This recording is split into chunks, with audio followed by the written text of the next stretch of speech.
borders from Sudan to the Sahel to the Great Lakes strain our regional architecture.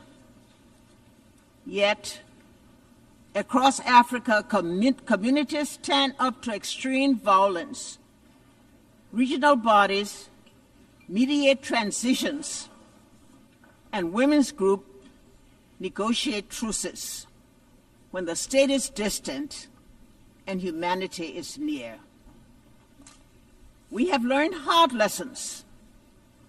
Prevention costs less than reconstruction. Reconciliation is a process, not an event. Peace agreements require institutions and citizens to be real. When guns fall silent, skills training, jobs, justice, and dignity must follow swiftly. Liberia's story illustrates UN-led progress and success. The largest peacekeeping force joined Africa's forces to disarm fighters, support elections, reform security institutions, and create space for reconciliation and growth. India's all-female formed police unit strengthened protection and public trust. The mission ended with Liberia standing on its own feet, out of war, into a fragile peace with accountability, inclusive dialogue, and economic opportunity for young people. We must acknowledge that the multilateral architecture built to shield future generations from war is underperforming. That global leadership lacks a unified effort to respond to a technological-enabled world. Commemoration without candor is unaffordable. The world asks whether this House will protect civilians and uphold international humanitarian law. These are not words of despair. They are summons to repair. Our answer must go beyond words. It must translate into actions felt by a family in a tent, a nurse in a clinic, a child in school. A call for change, a renewed vision of collective security, and a broader approach to the triple planetary crisis and worsening inequality. The call for the new design of a new vision, better together, must ensure immediate protection of civilians, finance for conflict prevention, proposals that pay real people, leaders who are audible and accountable, women at the table with budgets that guarantee their participation in all peace negotiation delegations, and the deep weaponization of the information space. None of this is beyond our reach. It demands humility to listen, courage to compromise, persistence to implement. Peace is not built only in conference rooms, but in classrooms where girls learn without fear, clinics where mothers deliver safely, markets where youth find dignified work, courts where law is fair, and in daily acts of neighborly coexistence. 80 years on, the United Nations founding generation would ask if we are still worthy of the hopes inherited. Our answer must be yes. Not because the world is less dangerous, but because our determination is stronger. Better together. Your theme,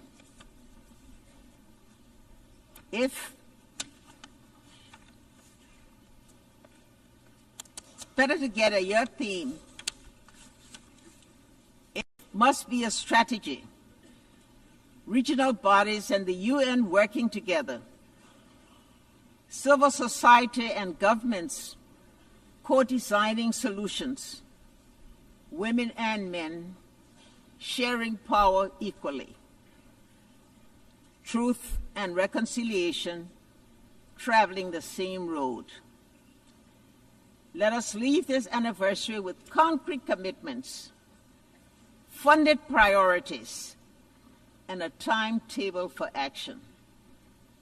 Show those in shelters, standing in the bread lines, and awaiting news of loved ones that the United Nations, as it celebrates its 80th year, remains a place of peace, a place of refuge, a place of unity, and a place of hope. I thank you.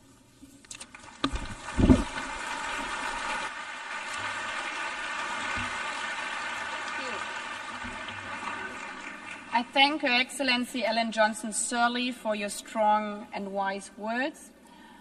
I now give the floor to Her Excellency Gro Harlem Brundtland, former Prime Minister of Norway, former Director General of the World Health Organization, a medical doctor committed to health as a human right, and instrumental in placing sustainable development at the forefront of our international agenda.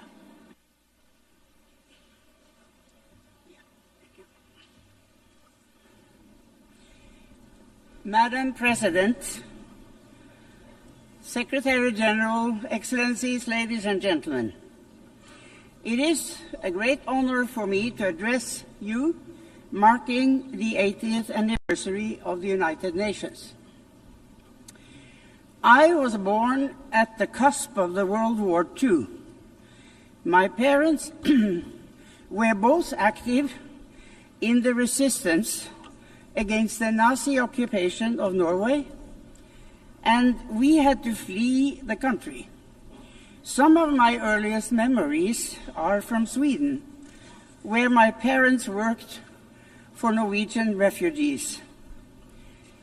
And I grew up in a Europe where the ravages of war were still clearly visible, where millions carried terrible scars on their bodies and their souls.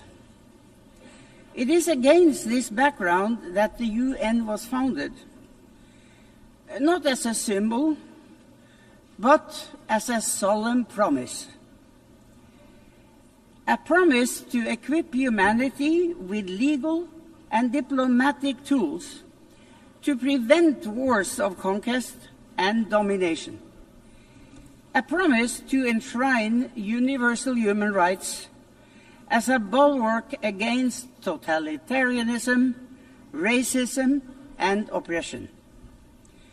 A promise to foster peace, development, and dignity for all people. So, Madam President, let me highlight two areas where the UN has made an undeniable difference that also are part of particular importance to me personally. First, sustainability. When Secretary General Javier Pérez de Cuellar asked me to chair the World Commission on Environment and Development, I accepted with great humility. And I am very proud of the report we produced, Our Common Future. It helped cement the concept of sustainable development in our collective consciousness. Thanks to UN-led efforts, we started charting a path towards economic development that does not destroy the basis of life for future generations, our climate and our natural environment. But we are today exceeding the planet's boundaries and approaching tipping points where there is no way back. Over 80% of the targets under the Sustainable Development Goals are today off track. Second, President, gender equality. During the UN's International Year Women's Year in 1975, I had just entered government for the first time. Many of my male colleagues hardly knew how to deal with me. In 1979 came the UN Convention on the Elimination of All Forms of Discrimination against Women. In 1981, I became Prime Minister for the first time. In 1995, 30 years ago this month, I delivered my address at the 4th World Conference on Women in Beijing. I spoke of the moral and economic imperative to end gender apartheid. I believed too optimistically that we would have come further by now. I did not foresee the intensity of the pushback that would come. Even today, there are countries where not a single woman sits in the highest decision-making bodies, including among the P5. But despite such adversity, the UN has methodically worked to strengthen the position of women through education, through microfinance, through work for sexual and reproductive rights and health, and through intense and effective advocacy work. With resolve and determination, we will get there in the end. So, Madam President, I have lived longer than most of you. I have witnessed the tangible differences the UN makes through economic upturns and downturns, political ebbs and flows. I have no patience for those who dismiss the UN as outdated. We are going through a time of great geopolitical shifts and impressive, but also frightening, technological development. The UN as our common hub for getting the facts on the table, debating and deciding on solutions, and acting is more important than ever. We owe that not just to ourselves, but to the generations to come. Thank you.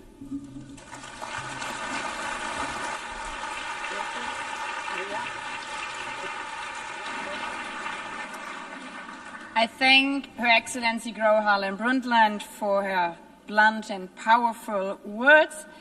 I have the honor now to give the floor to Ms. Maria Ressa, 2021 Nobel Peace Prize laureate, award-winning journalist, professor at Columbia University, co-founder of Rappler online news site, and a fearless defender of freedom of expression in the face of constant political harassment and arrests. President Baerbock, Secretary General Guterres, distinguished delegates, ladies and gentlemen. I'm normally chasing you here, and here I am. It's actually a very interesting place. Look, 80 years ago, this institution was born to prevent humanity from destroying itself. Never again, after fascism manipulated information, eroded truth, and dehumanized entire populations to enable genocide and global war. Today, we stand on the rubble of the world that was, and the challenge is to rebuild the United Nations for now, for this moment, when similar forces that led to those atrocities 80 years ago are now surging through digital platforms, insidiously manipulating us for power and profit. The biggest battle we face today is impunity, and it leads to our dehumanization in both the physical world, where wars rage from Ukraine to Gaza, and in the virtual world, where our minds and emotions are manipulated by surveillance capitalism for profit. To fight that, we need information integrity to remind us to be human. I became a journalist because information is power.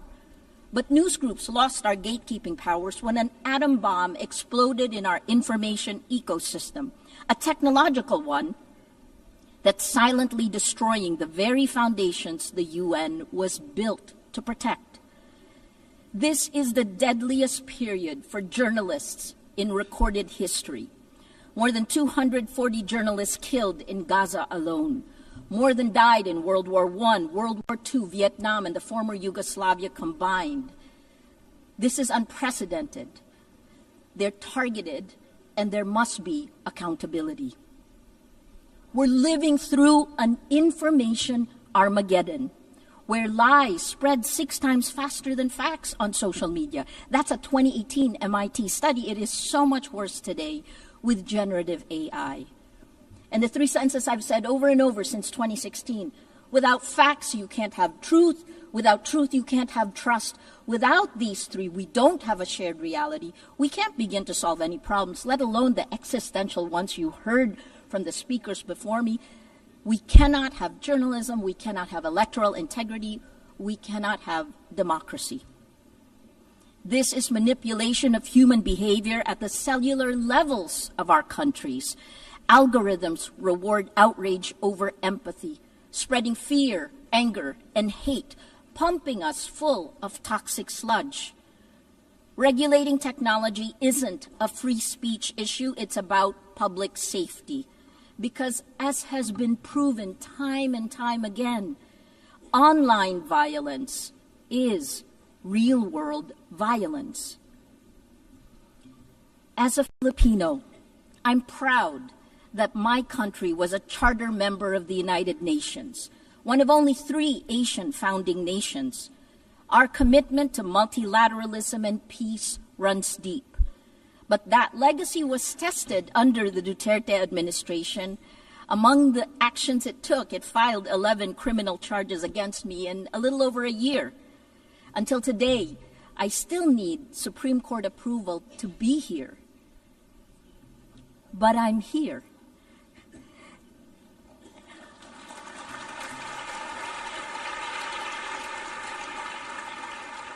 And my former president, well, he was arrested in March for alleged crimes against humanity and is detained at The Hague waiting for trial. Impunity ends. The rule of law, championed now by the Philippines as it chairs the 6th Committee on Legal Questions, ultimately prevailed. We moved to it. The trends are clear. We are electing illiberal leaders democratically. As of March this year, VDEM said that 72% of the world is now under authoritarian rule. So we turn to you at the UN. It has its critics because you have to move faster. Security Council votes paralyze action on major crises. Outdated representation excludes rising powers. Bureaucratic processes respond too slowly to urgent threats. But as you know, the solution isn't to abandon multilateralism, it's to strengthen it by addressing the very impunity that undermines international law. At this time of creative destruction, I implore you to create, Here are 3 solutions. First, end big tech impunity through global accountability. We need binding standards for international to restore and regulate information integrity, just as we have for nuclear weapons and climate change. There are 2 new initiatives, first from the Vatican, created last weekend with His Holiness Pope Leo XIV, a declaration demanding artificial intelligence remain under human control with clear accountability mechanisms. The second one will be launched later today, a global call for AI red lines, which more than 200 of us have signed. We urge your governments to establish clear international boundaries to prevent universally unacceptable risks for AI, at the very least define what AI should never be allowed to do. Second, build alternative infrastructures for trust. It isn't just big tech that failed to protect the public in the virtual world. It's also you, the governments. At Rappler, we built a chat app using open source protocols. Countries that care about data privacy, France, Germany, all their government websites are on the Matrix protocol. It allows real people to talk to real people without manipulation. The vision is a global federation of trusted news organizations, because this is how journalism will survive and how we begin to build infrastructures of trust. Finally, the third one. Create, that's our word today. Invest in comprehensive solutions. Let your imagination run. 3 examples that's happening now. More than 3/4 of UN members now recognize Palestinian statehood, showing that international law can advance despite impunity.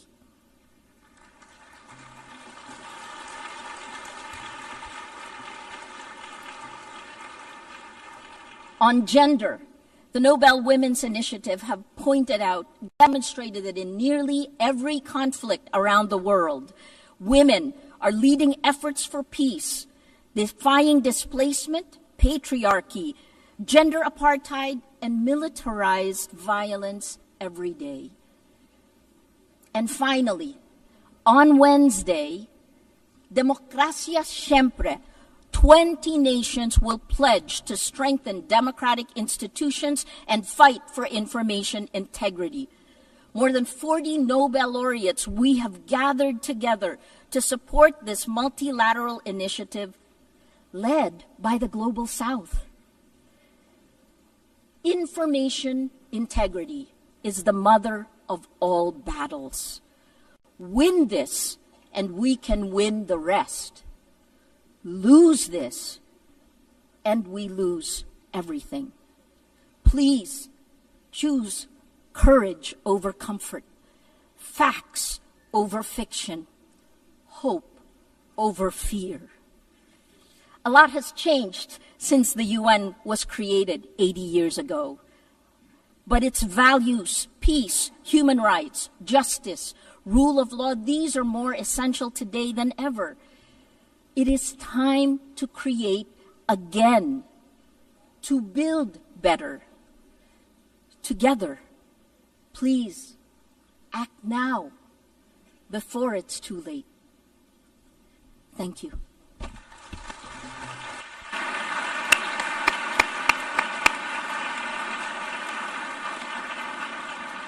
I thank Maria Ressa also for her very powerful words.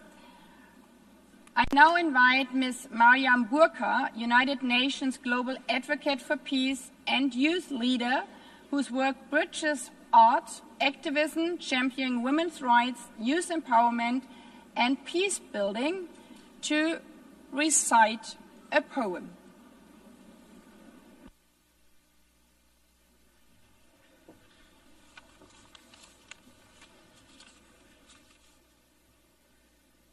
The President, Secretary General, distinguished delegates, excellencies, good morning.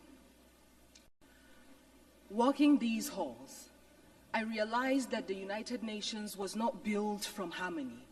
It grew out of the ashes of war and the grief watered by the collective memory of what happens when dialogue and cooperation fails. Its foundation is not peace achieved, but peace pursued, fragile, imperfect, necessary, not just worth fighting for, but requiring a fight. And today, 80 years on, we gather to honor what has been achieved.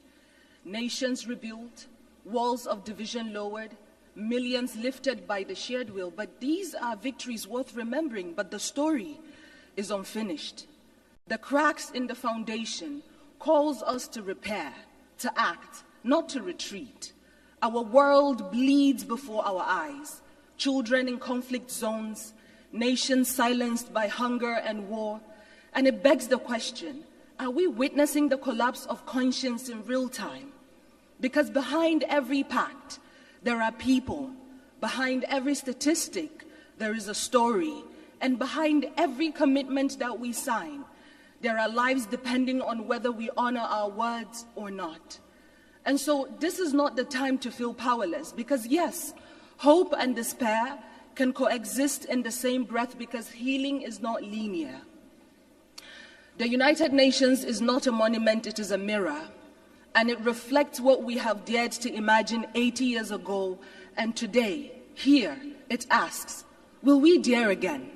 Will we dare to work better together? Because if the past proves that we can build peace from ashes, then the present demands that we build it again, louder, braver, together. I speak as a global peace advocate, not because peace is easy, but because silence is complicity, and so I will not be silent. You know, I used to think that peace was a place, a final destination we arrive at after all wars have ended. But I have come to understand that peace is not a line that we cross. It is a choice that we make over and over and over again, especially when it is the hardest, especially when it feels far away. Peace is not a silence we force into people's mouths. It is not the absence of war, but the presence of understanding. Peace is a child learning to sleep again without flinching at the wind. It is a mother not having to choose between bread and dignity. It is a father not having to swallow his voice to feel like a man. Peace is messy, like forgiveness. It does not arrive in parade floats. Sometimes it comes crawling through broken windows when we finally agree that being right is not better than being whole. Peace is not found, it is built, brick by brutal brick, by hands that once knew how to fight, now choose to hold instead. There was a time when we measured strength by how long we could hold a grudge. But today, let us measure strength by how long we could hold space for someone else's truth. Because there was a me and a you before there was ever an us. And if us is broken, then peace is what lets us lay down the shards without aiming at each other's throats. Peace is the poem you write after the war in your chest has finally run out of ink. It is the moment you return to your body and find yourself still standing. Peace is not easy. And so let us not forget the ones who have carried peace quietly through the fire. The women whose hands mend what war has torn, who rebuild homes from memory, raise children between checkpoints, hold their families like nations, because peace has always known the name of a woman, carried through the way that she chooses courage over collapse again and again. And so today I speak peace into the bones of this world, into the rubble, into the rage, into the ruins.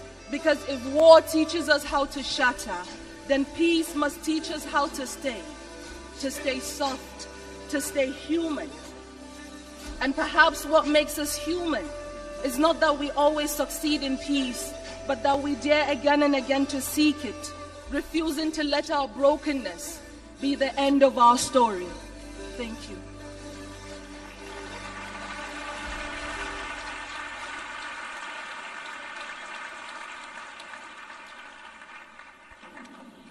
I thank Ms. Burkhan, and as we conclude and after listening to this beautiful poem, let me emphasize again, peace is only a word and better together is only a slogan until we embrace it.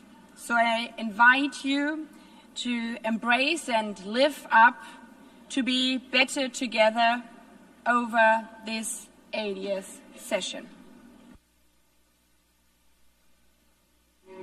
This is not the story of an institution. It's the story of people. People who stood between war and peace and chose peace. People who said, dignity cannot be broken. People who carried food on their backs, who rebuilt schools, who gave shelter to strangers. People who stood for the earth before it was too late. And the people who will carry it forward. The young, the unheard, the unstoppable. For 80 years, this has been and will be the work of humanity. Not perfect, not finished, but always better together. 80 years and more for peace, human rights, and sustainable development. UN. Better together. Before adjourning this meeting, I would like to remind delegation that the high-level meeting on the 30th anniversary of Fourth World Conference on Women will begin immediately in this hall. Delegations are therefore requested to remain seated while the stage is being prepared for the next meeting. The high-level plenary meeting to commemorate the 80th anniversary of the establishment of the United Nations has concluded. I thank you. The meeting is adjourned.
Distinguished delegates, please take your seats. We are going to start now. Please take your seats.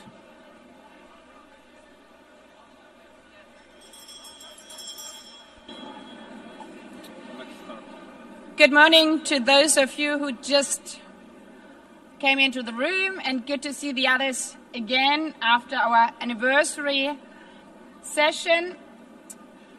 The high-level meeting of the General Assembly on the 30th anniversary of the First World Conference on Women is called to order.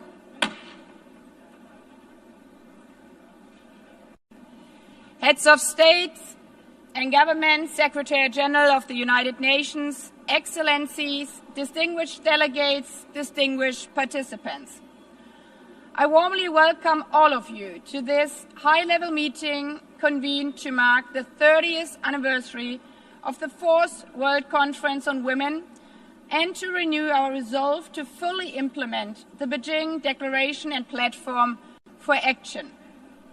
This high-level meeting is held on the theme Recommitting to, Resourcing and Accelerating the Implementation of the Beijing Declaration and Platform for Action to achieve gender equality and the empowerment of all women and girls, in accordance with General Assembly Resolution 79/288 of 7th May 2025. Allow me now to make a statement as President of the General Assembly.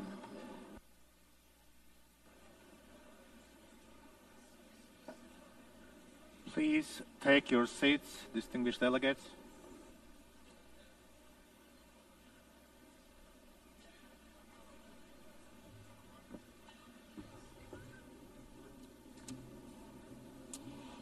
Human rights are women's rights, and women's rights are human rights, once and for all. When these famous words were spoken by Hillary Clinton 30 years ago in Beijing, they were revolutionary. But if our daughters heard this today, wouldn't they rather think, why would women's rights not be human rights?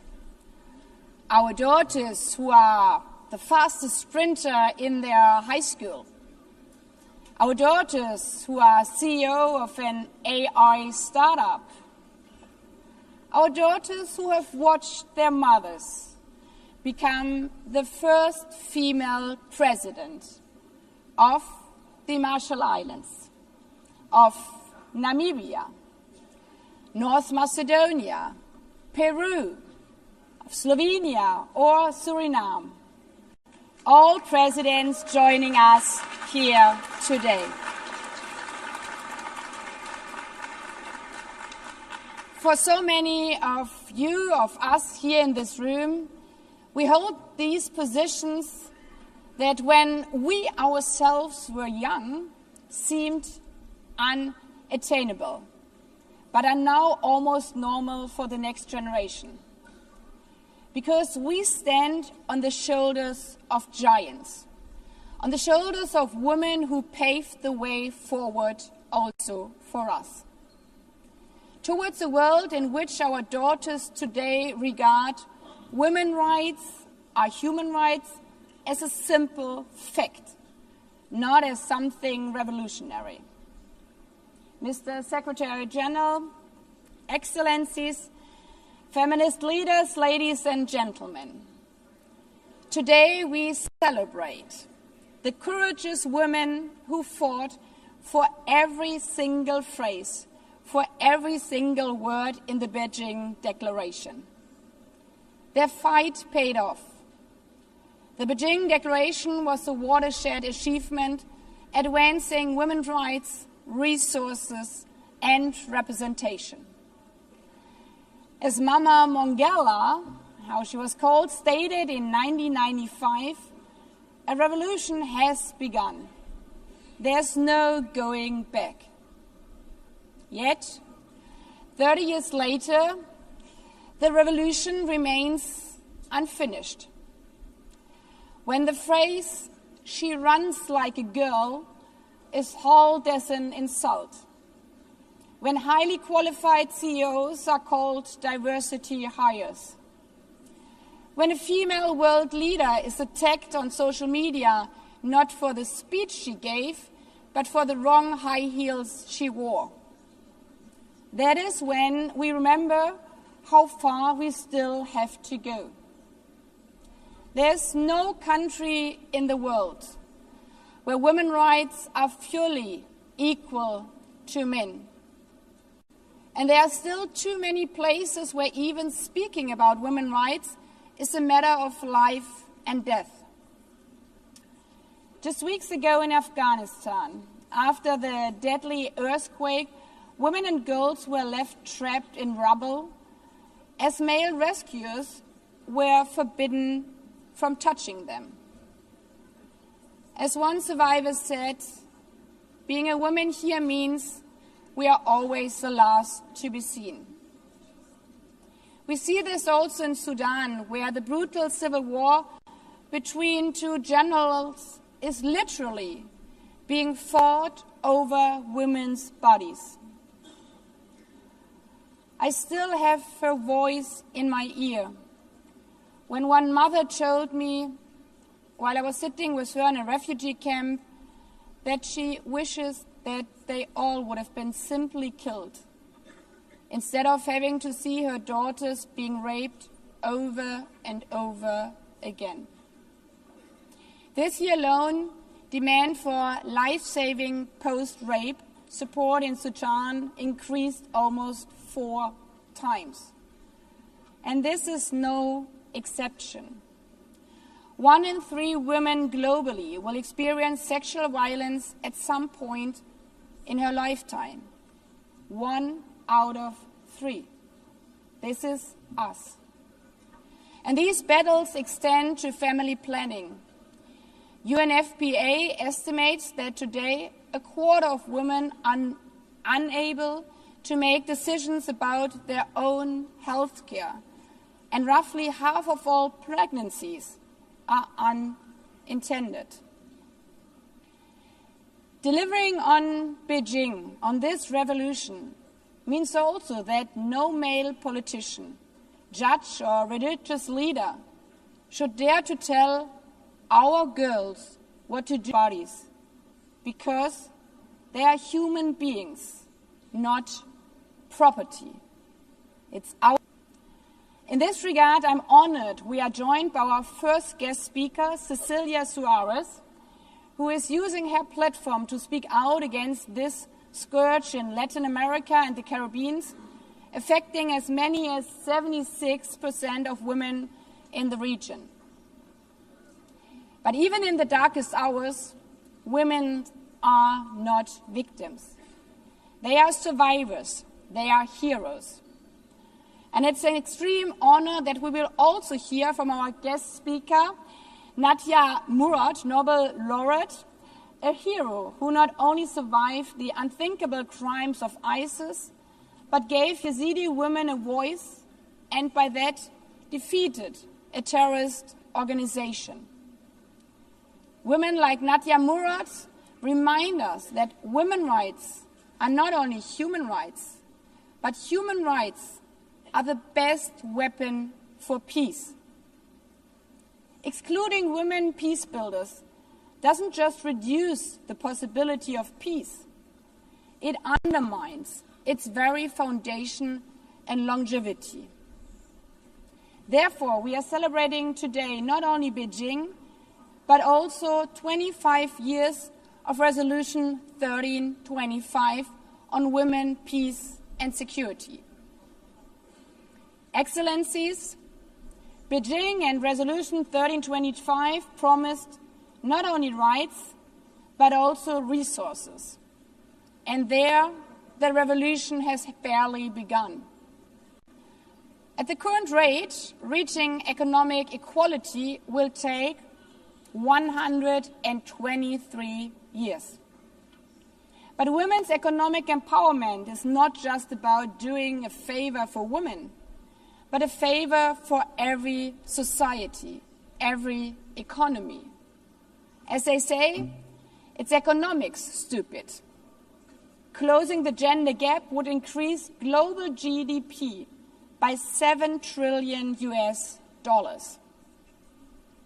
Which brings us to the third R, representation. We all know that when women are at the table, companies perform better, peace treaties last longer, and governments deliver more.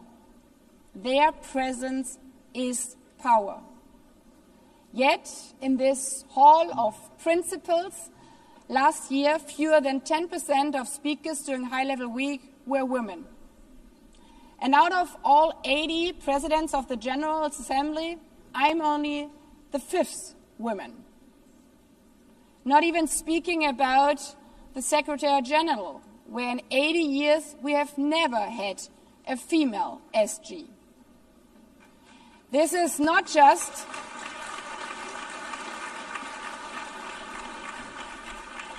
This is, as we can hear, not just a matter of representation, it's a matter of credibility to practice what we preach.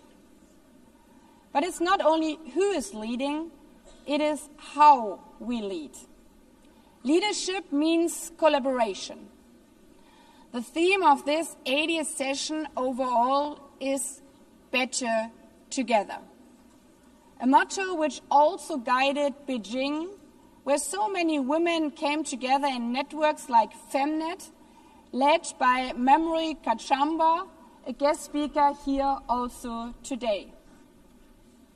Ladies and gentlemen, today we celebrate this spirit of better together and the courage of the women who paved the path to Beijing and beyond.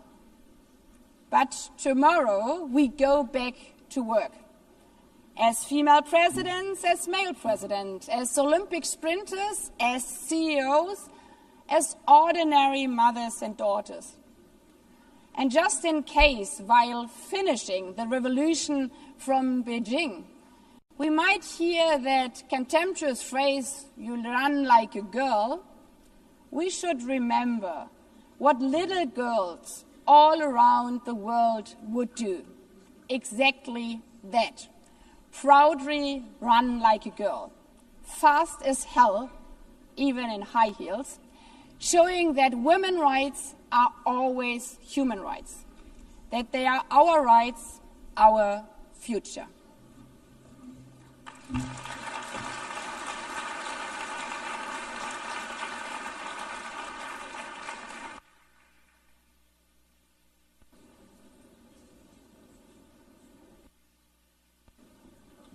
I now invite the Secretary General of the United Nations, His Excellency Antonio Guterres, to make a statement.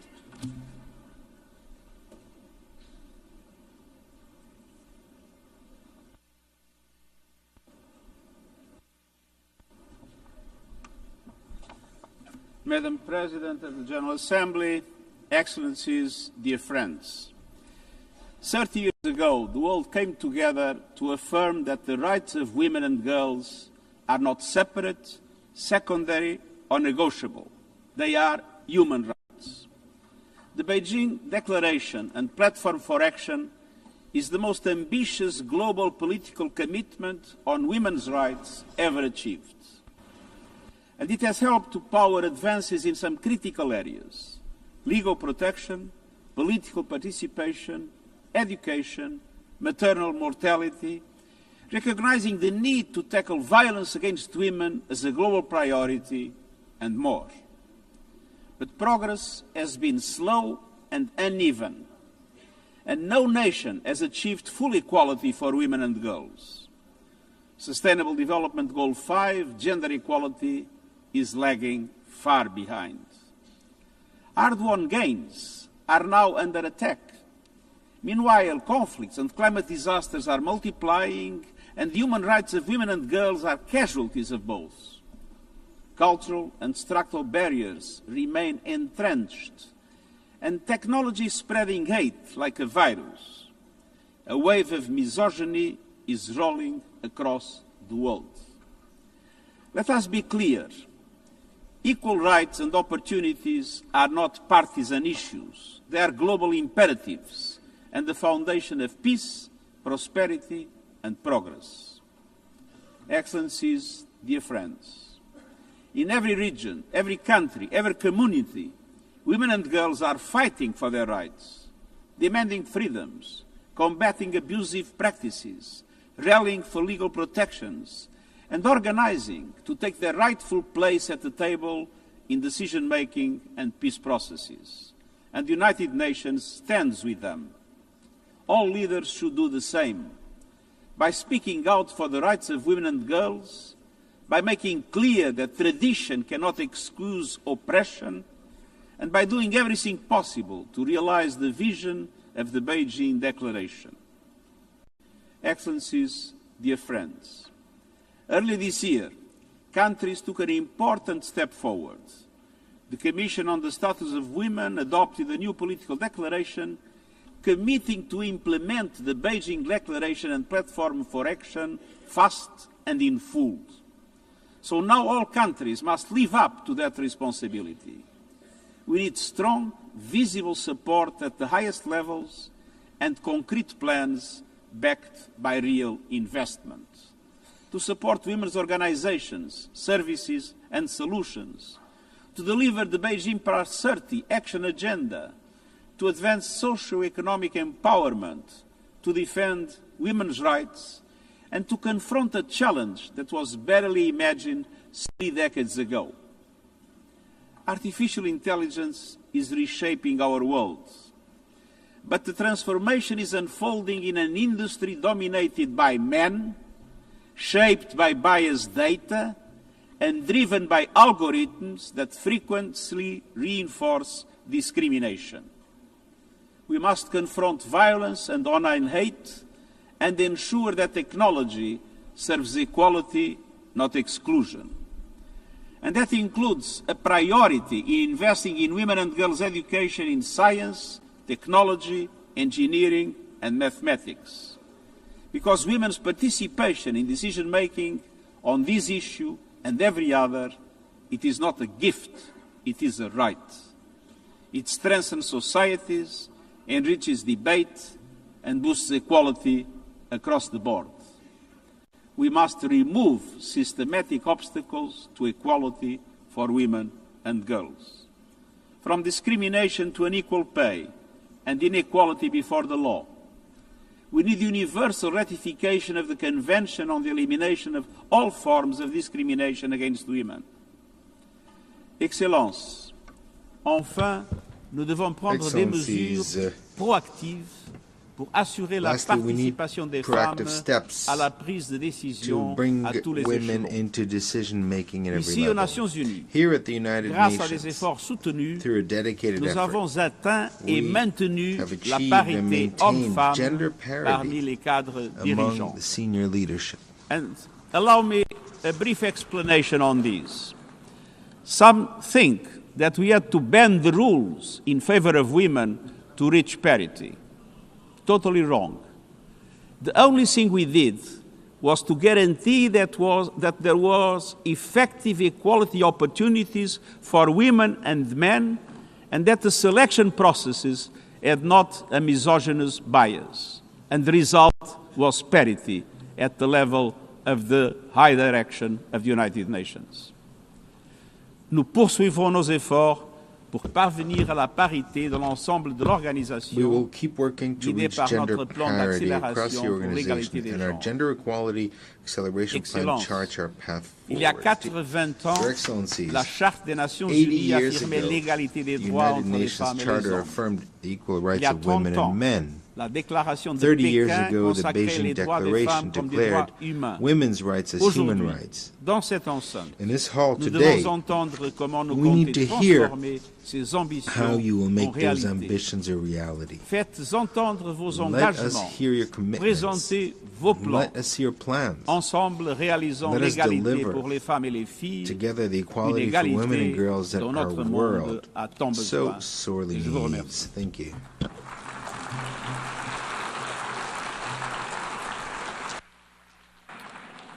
I thank the Secretary General I now invite Her Excellency Huang Shouai, Deputy Head of the National Working Committee on Children and Women of the State Council of China, as host of the 4th World Conference on Women, to make a statement.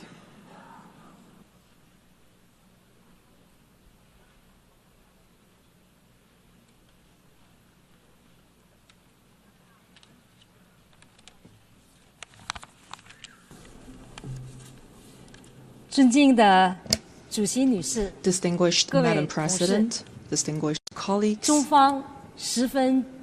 China commends the General Assembly for convening this meeting to mark the 30th anniversary of the Beijing World Conference on Women. Just as what Madam President stated, the Beijing Declaration and Platform for Action for Women has a milestone kind of significance. It is a source of wisdom and strength, and it continues to provide a blueprint for action that continues to guide global efforts towards gender equality. Over the past 3 decades, the World Conference on Women has been a catalyst for tremendous change, from advancing legal reforms to expanding social services, from empowering women to enhancing their participation. Countries have made notable strides toward gender equality. Countless women have undergone profound transformations, moving from silence to voice, from the margins to the center, and from dependence to independence. These achievements testify to the foresight and enduring vitality of the Beijing Declaration and Platform for Action. Gender equality is not only a human right, but also a powerful driver of sustainable development. For the past 30 years, as host of the Beijing Conference on Women, China has honored its commitments through concrete action. Under the leadership of the Chinese Communist Party, China has steadfastly advanced gender equality as a fundamental national policy, implemented 4 successive cycles of the National Program for Women's Development, and built a comprehensive legal framework of more than 100 laws and regulations to safeguard women's rights and interests. With measurable and effective institutional mechanisms, China has significantly strengthened women's empowerment in the fields of economy, health, education, employment, political participation, and social protection, benefiting 690 million women. China's women, with their creativity, continue to hold up half the sky in the nation's progress. China has consistently championed the advancements of women around the world. In partnership with the United Nations, China established the Prize for Girls and Women's Education, with Professor Peng Liyuan, spouse of President Xi Jinping, serving as special envoy. China has trained more than 200,000 female professionals from over 180 countries and regions, and has carried out empowerment projects totaling over $14 million in more than 20 countries. The Global Center for Digital Empowerment of Women, established by China, offers a new platform to help bridge the digital gender divide and to promote women's meaningful participation in AI development. Distinguished Madam President, colleagues, at present, the century's profound transformation is accelerating, and the global governance stands at a critical crossroads. Nearly 10% of women remain trapped in extreme poverty. More than 600 million women lived amid conflict, and violence against women, discrimination, and economic inequality continue. developing countries face an annual funding gap of $420 billion for gender equality. These challenges call for urgent, more proactive, and pragmatic action. Chinese President Xi Jinping's proposal for a global governance initiative comes at a critical juncture. Advancing gender equality and the full development of women requires strengthened international cooperation, accelerated action, and sustained commitments. At this new starting point, China calls for the following: continued advancement of the equal development of women. Safeguarding women's rights and interests should be elevated as a national priority and embedded as a social norm. The allocation of resources to this end should be increased to ensure women's equal access to opportunities and their full participation. Continued empowerment of women in innovation and development. Quality education for women and girls should be provided. Digital technologies should be harnessed to strengthen their capabilities, support their leadership, and unlock their innovative potential. Continue to promote the shared development of women worldwide. All countries should uphold genuine multilateralism and fully leverage the vital role of the UN, deepen South-South cooperation and North-South dialogue, and expand financial and technical support for developing countries, leaving no woman or girl behind. Distinguished Madam President, dear colleagues, gender equality is not only a matter for women, but a cornerstone of human progress and human civilization. Let us remain true to our original aspirations and mission, continue to translate the blueprint of the Beijing Declaration and platform for action into tangible results, and work together to build a community with a shared future for all. I look forward to welcoming you at the Global Summit on Women in Beijing. Thank you.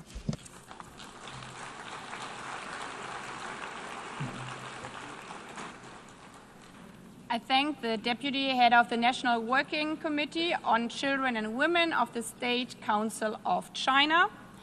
I now invite Ms. Sima Bahous, Executive Director of the United Nations Entity for Gender Equality and the Empowerment of Women, to make her statement.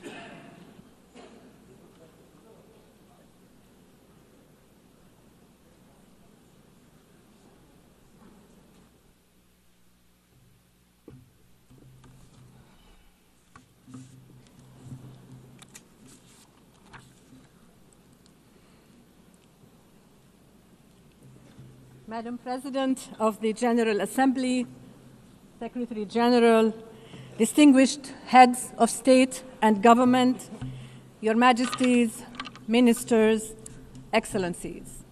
30 years ago, the Beijing Declaration and Platform for Action changed the world.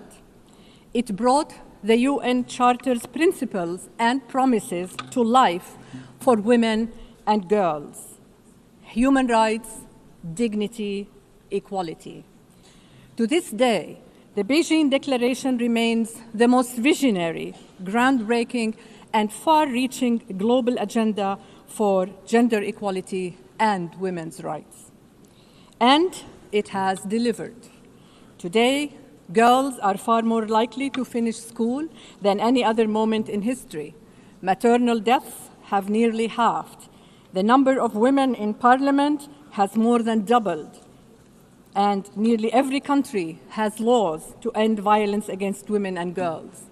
And in just the last 5 years alone, nearly 100 discriminatory laws have been reversed. Every step forward was hard-won by feminist movements, by governments, by the multilateral system. And every step forward proved the same truth: gender equality works. But progress has not been fast enough, wide enough, or deep enough. and in too many places it is being reversed. On our current path, 351 million women and girls will still live in extreme poverty by 2030. And today, 676 million women and girls live within reach of deadly conflict, the highest recorded since the 1990s. Women and girls in crises suffer unspeakable atrocities, hunger and violence from Afghanistan, the DRC, Gaza, the Sudan, Ukraine, to Yemen and beyond. Women and girls bear the brunt of crisis. We owe it to them to spare no effort in the pursuit for peace. Excellencies, the very systems built to advance and fund gender equality are being hollowed out quietly but deliberately. This is not just regression, it is retreat. But the future is not fixed. Another path is still possible. Excellencies, as we commemorate 80 years of the United Nations and 30 years since the Beijing Declaration, 2025 must be our turning point. This is why, in this pivotal year, we asked governments to recommit with bold, measurable actions across a roadmap of 6 priority areas. And you answered. 108 governments have stepped forward with 196 national actions on the Beijing Plus 30 action agenda. You are investing in care systems, strengthening gender data, and funding women peace builders on the front lines. You are putting power, protection, and possibility in the hands of women and girls. You are harnessing technology and innovation to advance, not hinder, equality. And you are enacting laws to protect women and girls from violence. Your actions reflect partnerships with feminist movements who have carried this agenda through times of backlash and breakthrough alike. Importantly, your actions prioritize the leadership and voice of adolescent girls and women. These actions form a map of the possible. And we know what that possible can deliver when we come together. Just this past week, you took another step forward together when you adopted by consensus the resolution to revitalize the Commission on the Status of Women, a timely legacy of Beijing Plus 30. I applaud you for this. This is multilateralism at its best. Excellencies, your words today must be matched by courage tomorrow. In the policies you pass, in the budgets you allocate, and the change you drive together with and for women. Because gender equality remains a unifying force for the world. Let history remember 2025 as the year we stood our ground for ceasefires, for peace, for justice, for equal rights, for sustainable development, and for prosperity for all women, for all girls, for all humanity. I thank you.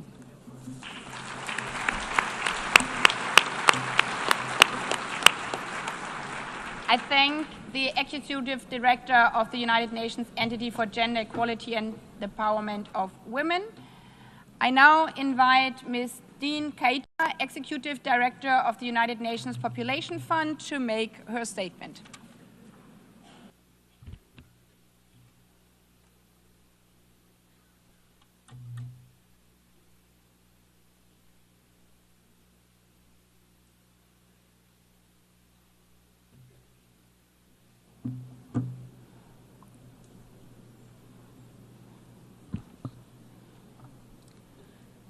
Mr. Secretary General, Madam President, Excellencies, esteemed colleagues. 30 years ago, in Beijing, the world pledged to achieve gender equality and women's empowerment. 1 year earlier, at the International Conference on Population and Development in Cairo, government affirmed that sexual and reproductive health and reproductive rights are a precondition for women empowerment and essential to dignity and development. Population, sexual reproductive health and rights, and gender equality are inextricably linked. Beijing and Cairo go hand in hand, mutually reinforcing and universal.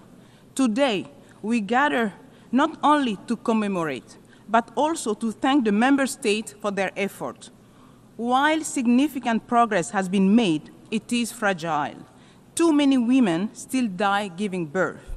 Too many women and girls are denied safety and opportunity. Millions of youth and marginalized people do not have their most basic needs met.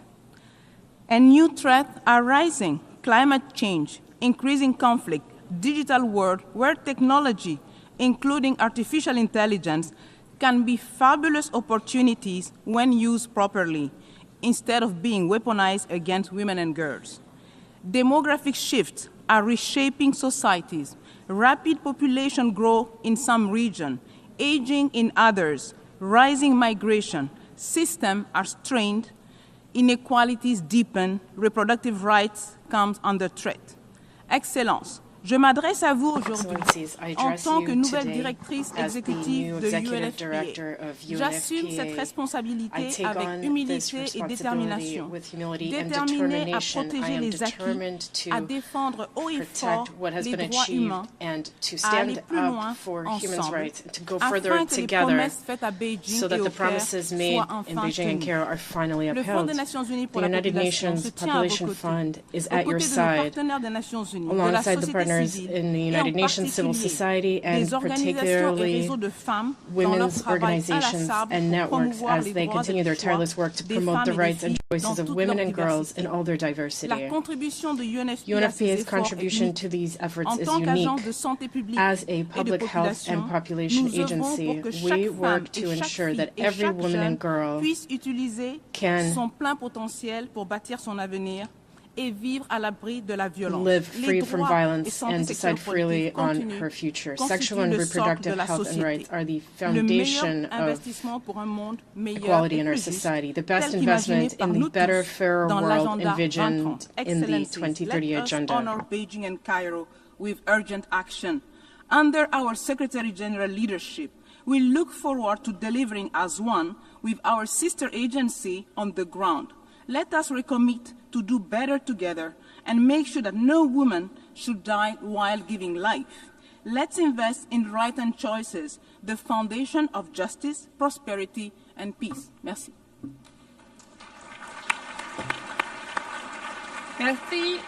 I thank the Executive Director of the United Nations Population Fund. I now invite Ms. Hala Haidar, Chair of the Committee on the Elimination of Discrimination Against Women, to make her statement.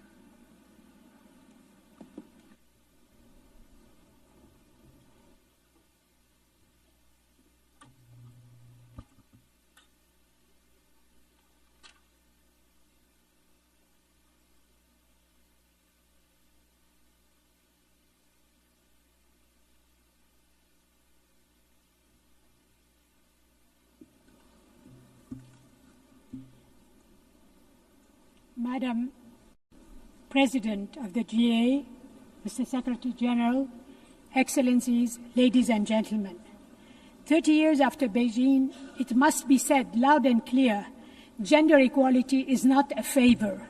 It's not optional. It is justice, peace, and progress for all humanity. Beijing gave us a powerful blueprint. It mandated the world to tackle 12 urgent areas: poverty, education, violence, decision-making, among others, and it transformed global policies. We have made gains: stronger laws against gender-based violence, more girls in schools, and a growing recognition that women's rights are human rights. But let us be honest, we are at a crossroad. Around the world, we witness a backlash against women's human rights, their underrepresentation in decision-making, online abuse, and discrimination against women being coded into new technologies. Moreover, we are horrified by the impact of conflict on women and girls. This is why CEDAW, the committee and the convention, matters more than ever. Beijing gave us the vision. CEDAW gives us the compass. The convention is legally binding. It holds states to account and measures progress and turns promises into rights that cannot be taken away. CEDAW covers every Beijing priority, defends women's economic rights, access to resources, calls for education, a force of transformation, places gender-based violence against women at the center of its concern and demands action. It advances women's voice in peace and security processes, and in that regard, CEDAW has just published an addendum on WPS. And with General Recommendation number 40 on the equal and inclusive representation of women in decision-making system, whose elaboration was supported by a large number of member states, it sets a bold roadmap for 50-50 parity in decision-making, not some distant day, but now. CEDAW is not a bystander. It's a driving force. It is addressing many emerging issues faced by women and girls in conflict, online abuse, stereotypes, and the gendered impacts of climate change. So today, let us stand together and say we will not go back. We will not allow the progress of the past 30 years to be undone. We will renew our commitments, demand accountability, and keep pushing until every woman and girl can live in freedom, equality, and dignity. Beijing gave us the blueprint. CEDAW gives us the compass. Today, as we celebrate Beijing Plus 30, I call on every government, in every institution, and every one of us. Let us turn today's momentum into a movement. Let us act united, boldly, urgently, until equality is no longer a dream, but the lived reality of every woman and girls everywhere. I thank you for your attention.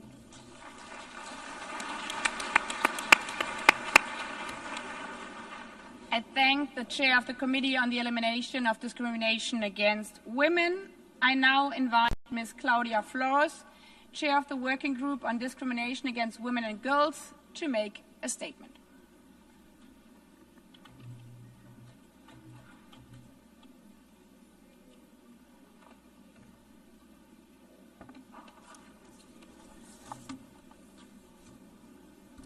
Excellencies, distinguished delegates and colleagues, it is an honor to join you in my capacity as chair of the UN Working Group on Discrimination Against Women and Girls. Thank you for including the working group in this landmark discussion.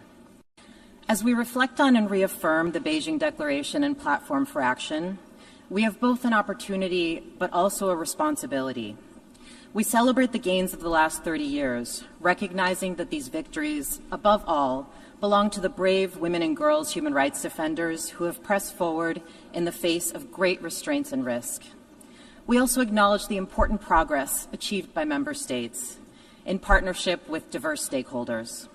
As it marks its 15th anniversary, the working group has seen meaningful strides, from laws ensuring equal participation in public life, to reforms dismantling discrimination in family and cultural life, to new investments expanding women's and girls' economic rights. These advances demonstrate what is possible when states commit systematically to equality in all of its dimensions.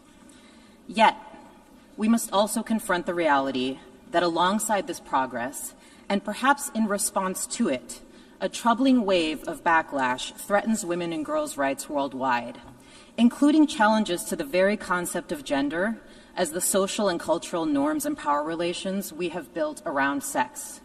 We see retrogressive narratives and policies designed to restrict rights and divide movements for dignity and equality. These are not abstract debates. They are concrete harms with grave costs for women and girls. In our most recent response, the working group, together with 30 independent mandate holders, issued a joint statement reaffirming the centrality of gender to the protection of human rights. Today, I urge states to act with determination to preserve international consensus and protect hard-won gains for women and girls.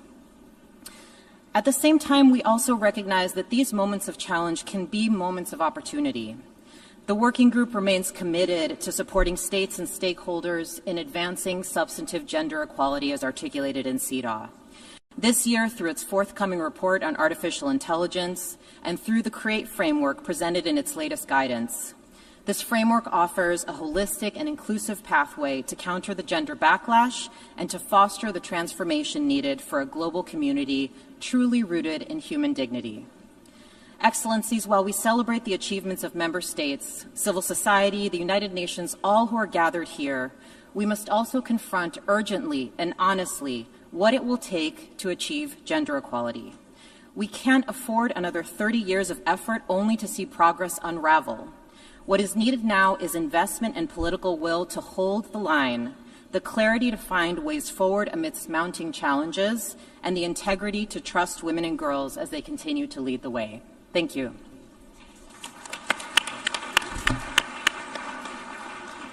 I thank the chair of the Working Group on Discrimination Against Women and Girls. I now invite Ms. Reem Al-Salem, Special Rapporteur on Violence Against Women and Girls, its causes and consequences, to make her statement.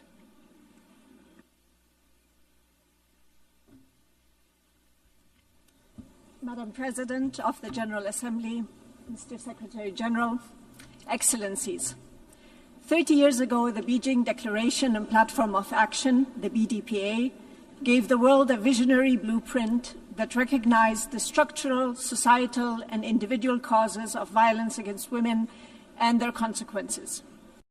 Today, as we commemorate its anniversary, we must recommit to its promise with honesty and courage. That starts with returning to the original intent of the BDPA, not diluted, not reinterpreted, and to implementing it comprehensively and not superficially.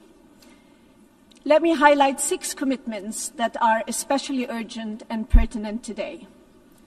First, we must reaffirm women's inherent dignity and humanity. The BDPA mentions dignity 7 times and humanity 5 times, reminding us that women are not a subset, but are half of humanity. Yet today, those words have vanished from our policy language as though women's most basic worth and rights could be set aside. If we lose the language of dignity and humanity, we lose the foundation of equality. Second, we must reclaim the material reality of being female.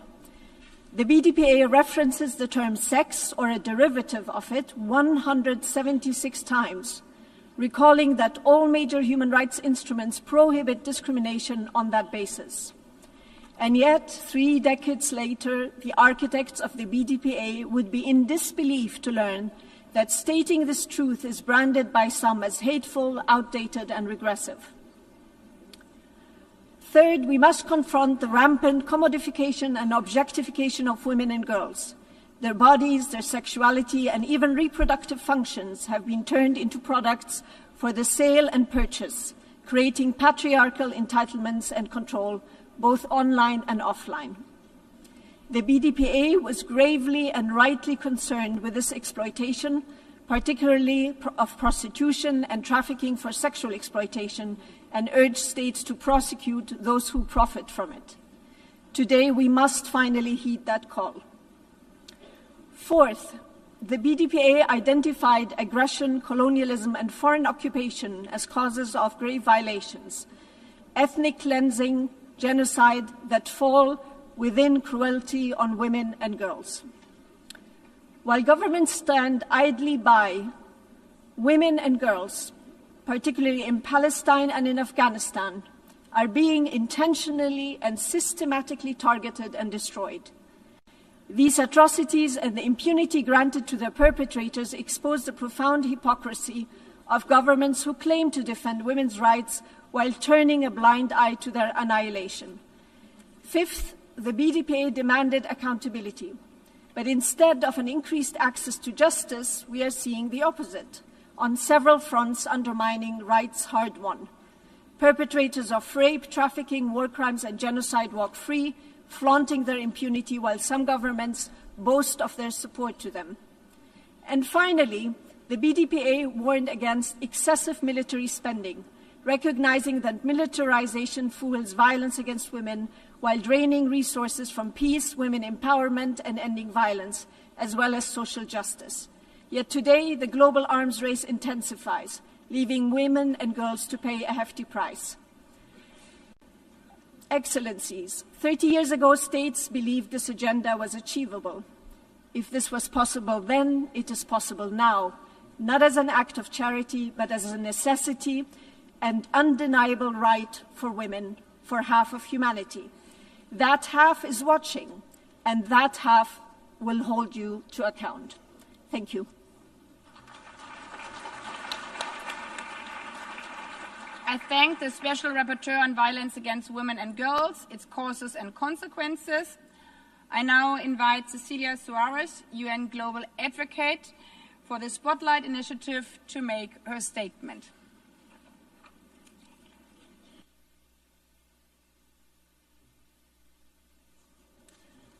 Good morning, Madam President, Secretary General, Excelencias, amigos. Nos reunimos como cada año en este mes para echar la mirada al mundo que hoy habitamos. Un mundo complejo, sin duda, entre múltiples conflictos armados, un genocidio en toda regla, una crisis climática cada vez más severa y el imparable avance de la tecnología sin un marco jurídico y claro, así como transparente. Y como cada septiembre, volvemos al tema que nos convoca, la equidad que mujeres y niñas siguen anhelando y demandando a lo largo y ancho de nuestro planeta. Hoy, con una urgencia radical que muestra que una política de omisión significaría para millones de mujeres y niñas en todas las latitudes un retroceso. No es sorpresa para nadie que la inversión global en equidad de género resulte una ficha comodín dentro de los presupuestos globales. Los números así lo demuestran. Tan solo en lo que llevamos en 2025, la lucha por la equidad de género presenta un déficit presupuestario de $420 billones.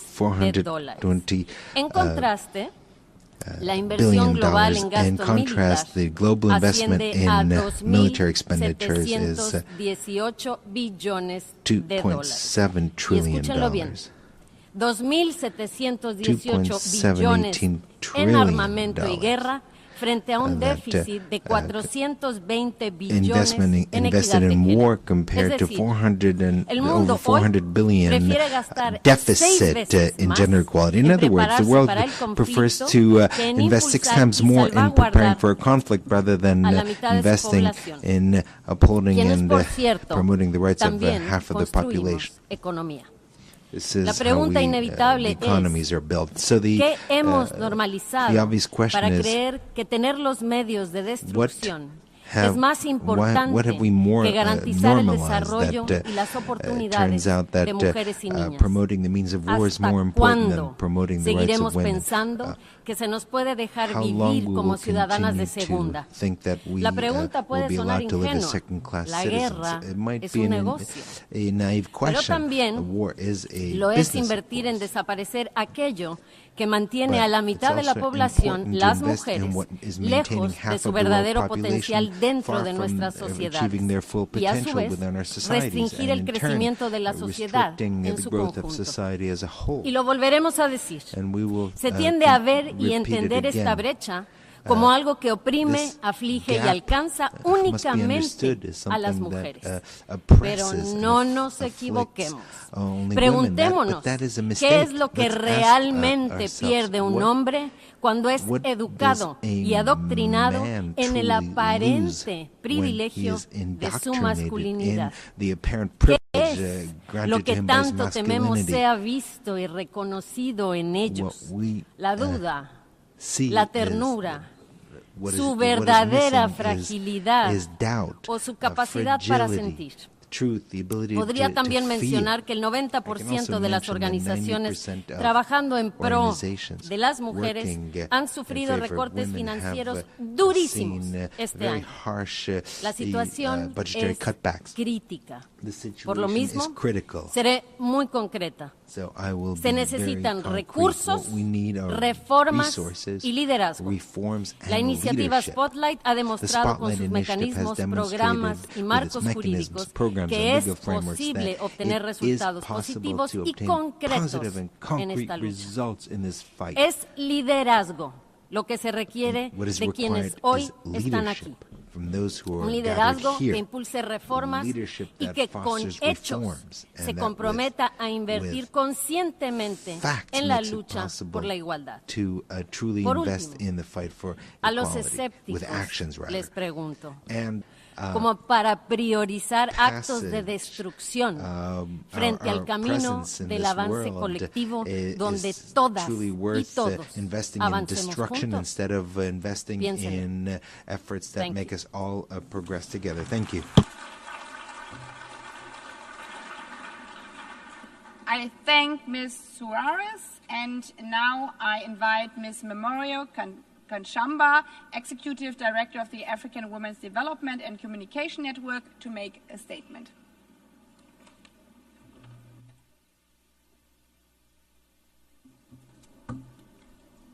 Your Excellencies, distinguished guests, brothers and sisters, thank you for this opportunity to speak at this occasion. I stand before you not as a one voice, but many that carry the breath of African women and girls, from the mountains of Kilimanjaro to the shores of Dakar, the streets of Harare, and the villages of Mali. 30 years ago, the Beijing Declaration, lit a flame. Women and girls danced. We sang together. The moment was not only symbolic, it was sacred. It was a covenant. And yes, there has been progress in the areas that Your Excellencies eloquently discuss and share on care work, gender-responsive budgeting, on women, peace and security, on the girl child, and climate justice. But let us be honest, even though this has entered the discourse has not delivered. There's been persistent and deliberate gaps, particularly the chronic underfunding of national gender institutions and the many sectors that shape our lives: health, education, agriculture, livelihoods, as well as public service provision. We have seen the erosion of women's organizing and feminist movements. We have seen reversals of hard-won gains and rights undermining our demands and struggle. We African women and girls demand bold, transparent, and participatory accountability. We insist on inclusion of women and girls in all their diversity. Civil society is not the enemy of the state. We are co-creators of development. We are guardians of democracy. We are the architects of liberation. The backlash that we face is not just against gender equality. It's against the truth. It is against freedom. It's against the principles upon which these institutions celebrating 80 years has been founded. We must affirm feminist principles that offer real alternatives to the broken system.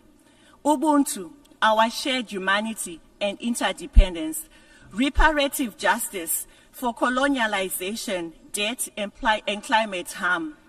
Africa each year loses close to 60 billion through illicit financial flows.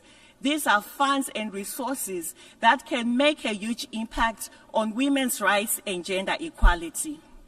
Your Excellency, we also face a lot on our peace as a continent, on the dignity, on the extraction that we see of critical resources in the name of advancing climate transition.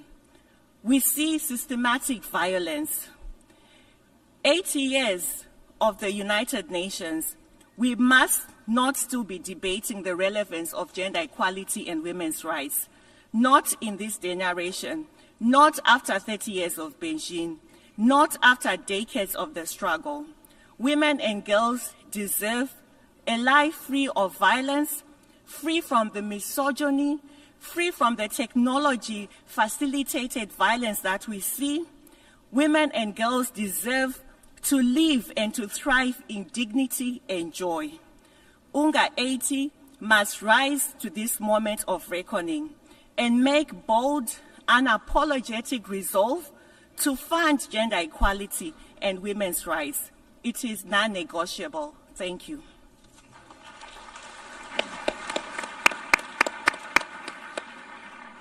I thank Ms. Kachamba. I now invite Ms. Nadia Murad, Nobel Peace Laureate and founder of Nadia's Initiative, to make her statement.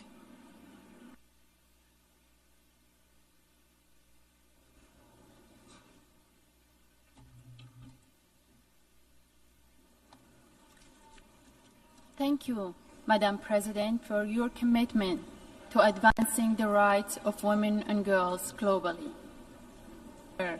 That women's rights are human rights. Today we gather not only to reflect on that promise, but to ask, are we truly fulfilling it? Progress has been made, more women in parliaments, in classrooms, in leadership. But we're also at a dangerous crossroads. Around the world, democracy is weakening, extremism is rising, and women's rights are under attack. Nowhere is this more visible than in conflict-affected and crisis-affected areas. Millions of women and girls denied the right to education, targeted with sexual violence, or forced into early marriage. Behind these injustices are human lives, mothers, daughters, sisters, and friends, families destroyed, futures stolen. I was once a young woman living in peace until ISIS captured me and countless other women and girls, shattering our lives in unimaginable ways. Hundreds of these women and girls, including my niece, my sister-in-law, and my cousins, are still missing in captivity in Syria. Since my escape, I have met many women who endured unimaginable suffering and whose strength is extraordinary. But strength alone cannot rebuild lives. They need action, they need justice, they need resources. And yet, women's organizations, the lifeline in times of crisis, remain underfunded and excluded. Perpetrators of sexual violence continue to enjoy impunity. Equally urgent, the international community must hold accountable regimes, groups, and governments that deny women and girls the rights, those that legalize child marriage, restrict education, or enact discriminatory laws.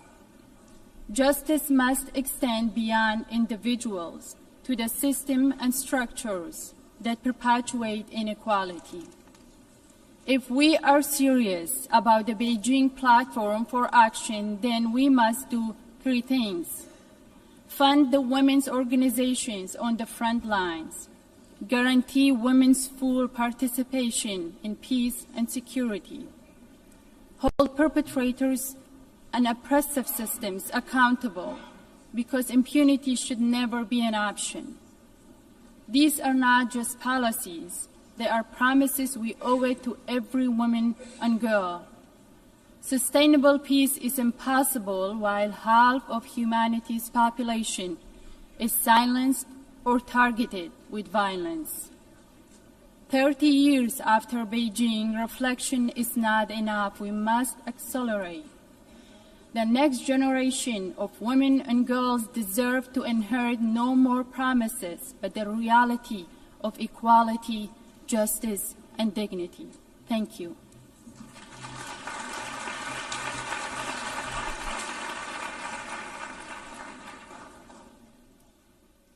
I thank Nadia Murad, and with the wise words from her, we have just heard the last speaker for the opening segment of this high-level meeting. I thank all our eminent speakers once again for their participation and insightful interventions, and maybe we have applause for all of the speakers again.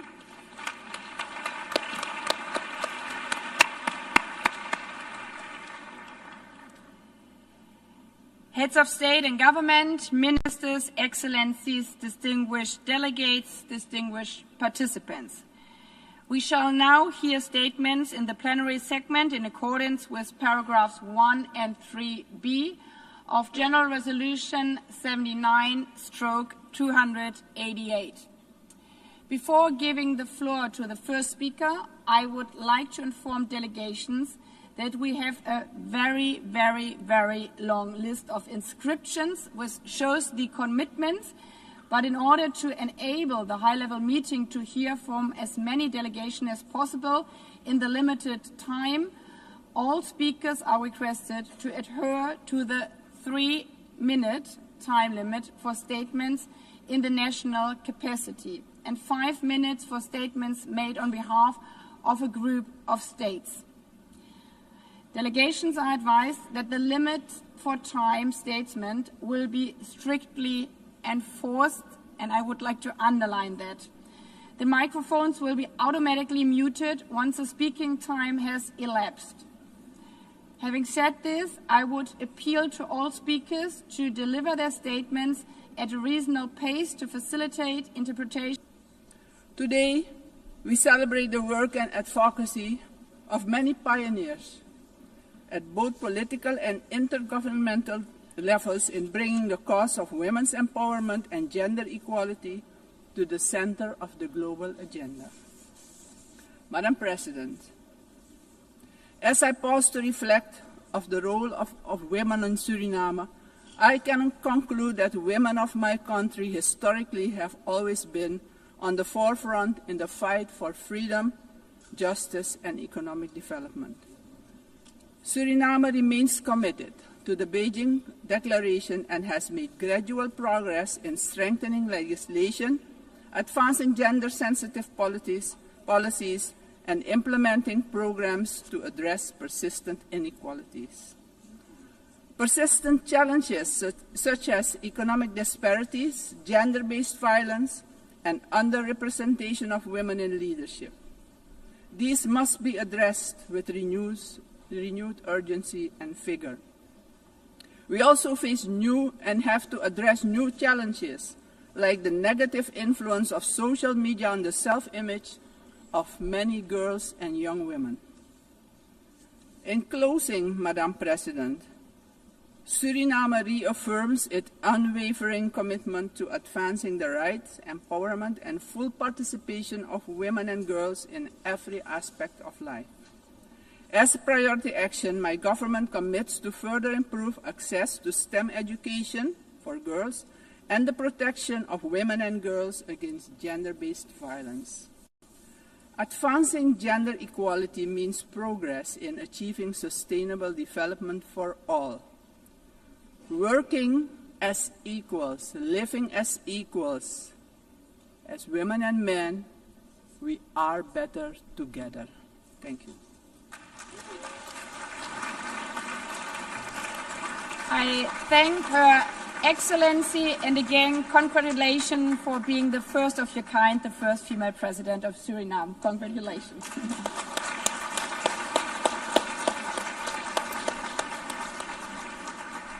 I now give the floor to Her Excellency Karen Keller-Sutter, President of the Swiss Confederation.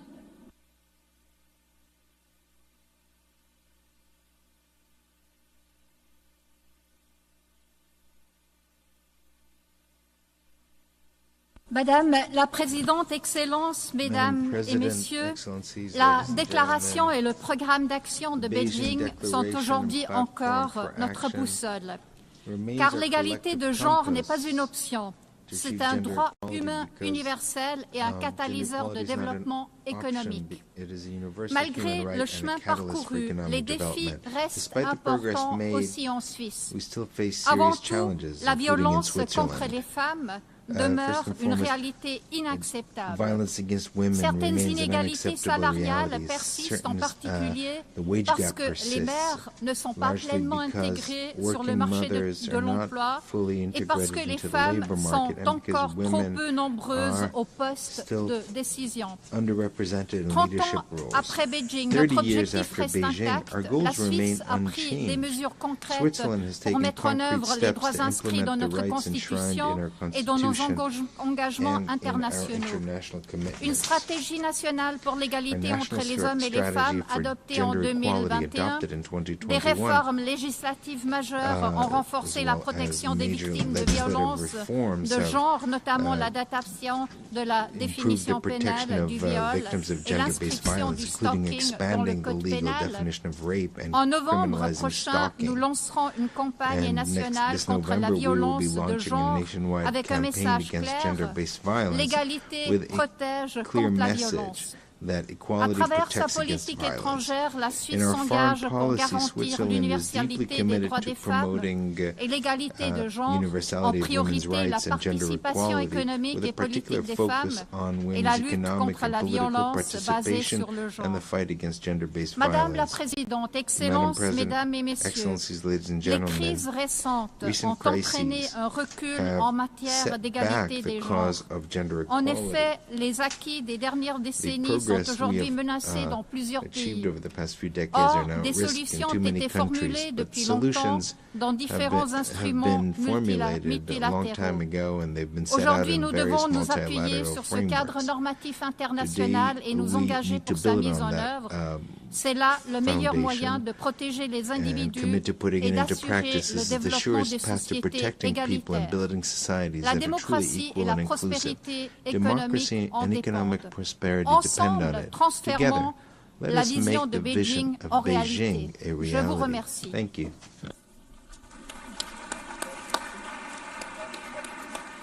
Merci beaucoup. I give the floor now to Her Excellency Netumbo Nandi-Ndaitwah, President of the Republic of Namibia.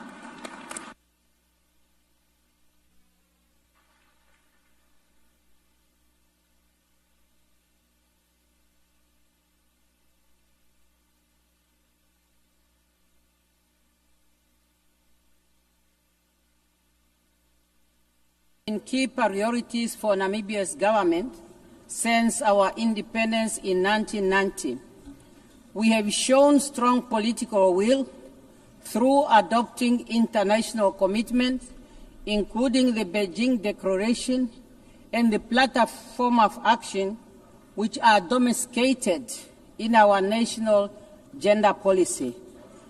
30 years ago in Beijing, we affirmed that women's rights were indeed human rights. Since then, Namibia has always built on the strong foundation of this declaration to draw a strong link on issues related to women and development and access.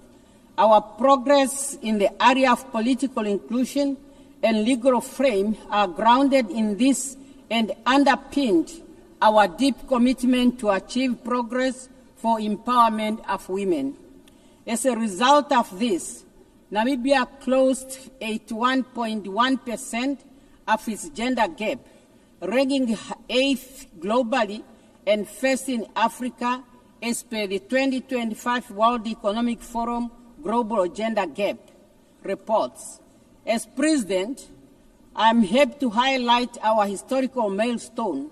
Namibia now has a female president, vice president, Speaker of the National Assembly, and Secretary General of the SWAPO Party, the ruling party in Namibia.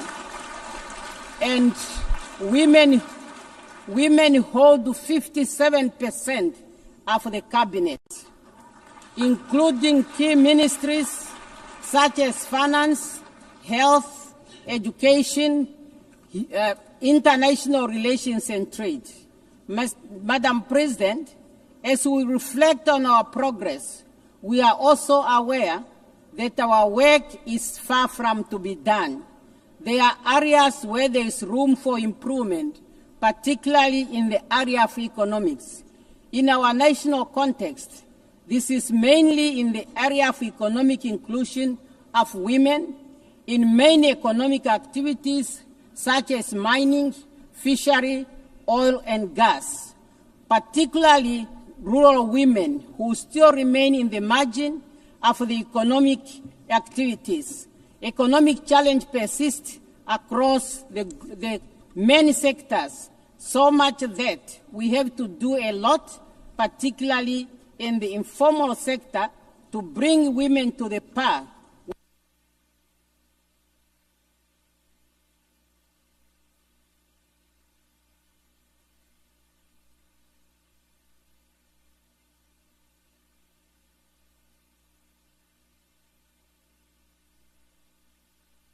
Madam President, thank you.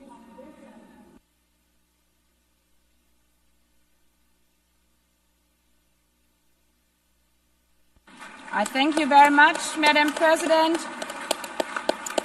And also congratulations to Namibia. And just in case you hear again, we couldn't find a woman, call the government or the president of Namibia. They could advise you. So the next on the list, I have the honor to give the floor to Her Excellency Dina Ercilia Boluarte Segarra, President of the Republic of Peru.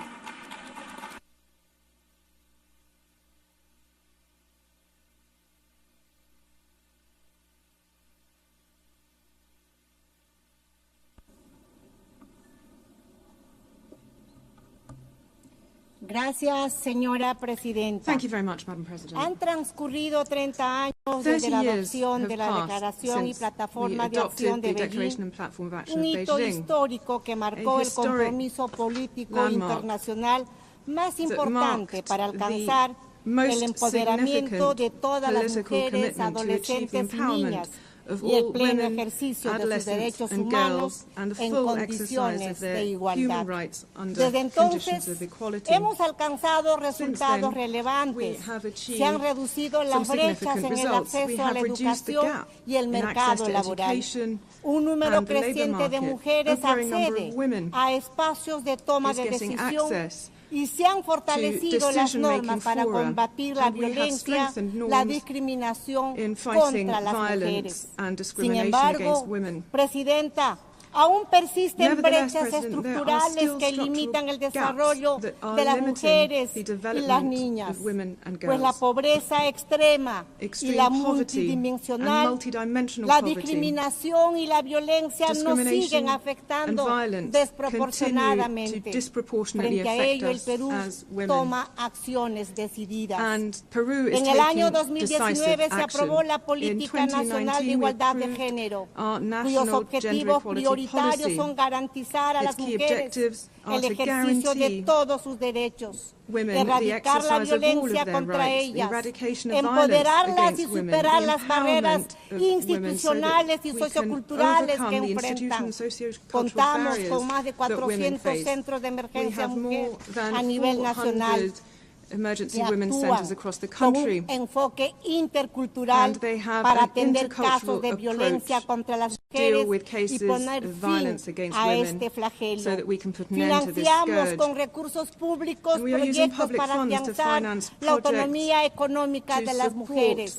Apuntamos a reconocer legalmente el derecho al cuidado y a crear un sistema nacional de cuidados para garantizar este derecho, así como acreditar y certificar las competencias de las personas cuidadoras, muchas de cuales son mujeres. Trabajamos para garantizar el acceso de las mujeres a una educación de calidad, así como para promover una mayor inclusión laboral e incrementar su participación política en todos los niveles de gobierno. Y con mucho orgullo informo que el matrimonio infantil fue abolido en el año 2023. Señora Presidenta, como la primera mujer presidenta en más de first woman president. The interpreter apologizes. The microphone does not appear to be working.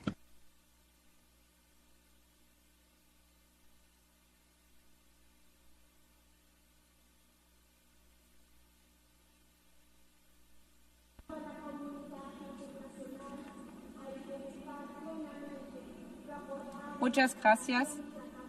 Thank you very much.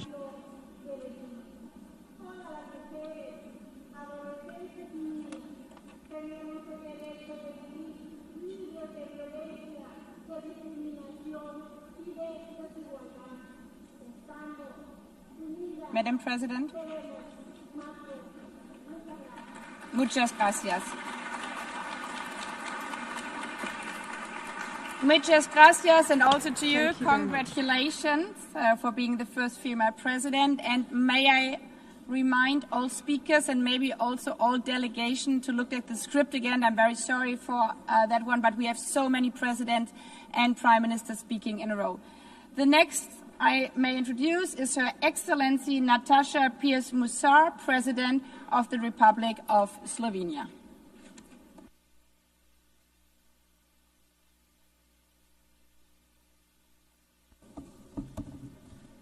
Madam President, Your Excellencies, we need to face a difficult truth. Progress on gender equity has been uneven, and many of our hard-won gains are now at risk.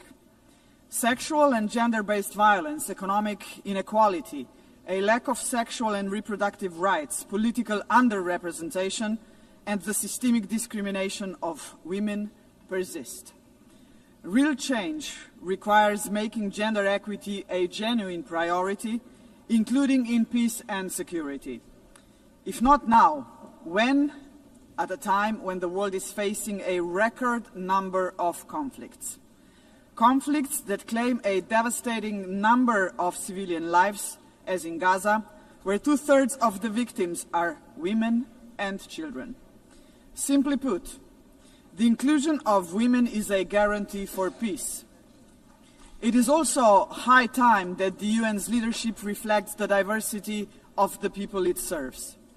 This calls for bold action from all of us to nominate, support, and elect women to the highest offices, both here at the UN and in our own countries as well. After 80 years, the United Nations must lead by example.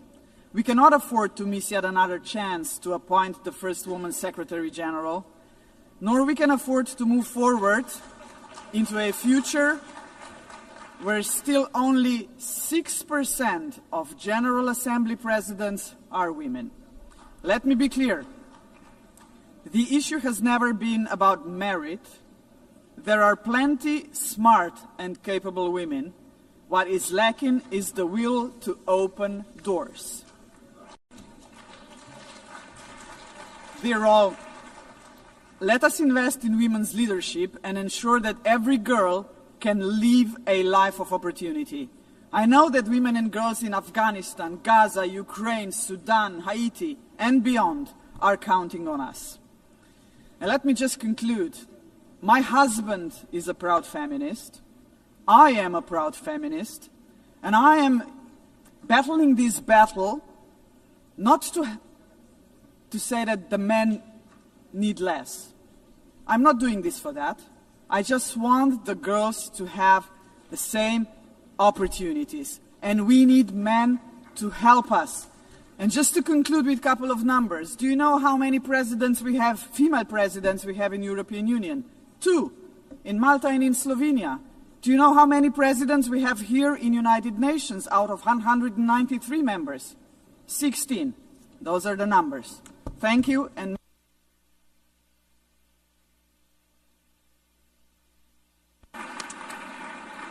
I thank Her Excellency, Madam President, and again also congratulations to you being the first in that role. I give the floor now to His Excellency Daniel Francesco Chapo, President of the Republic of Mozambique.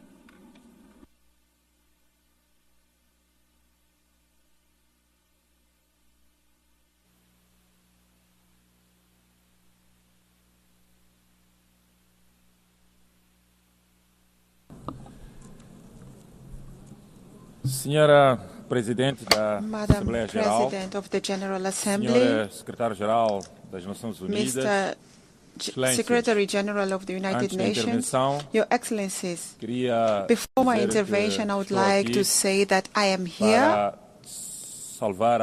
in order to save the honor of men in the room, because since we've started, I just see women making the intervention.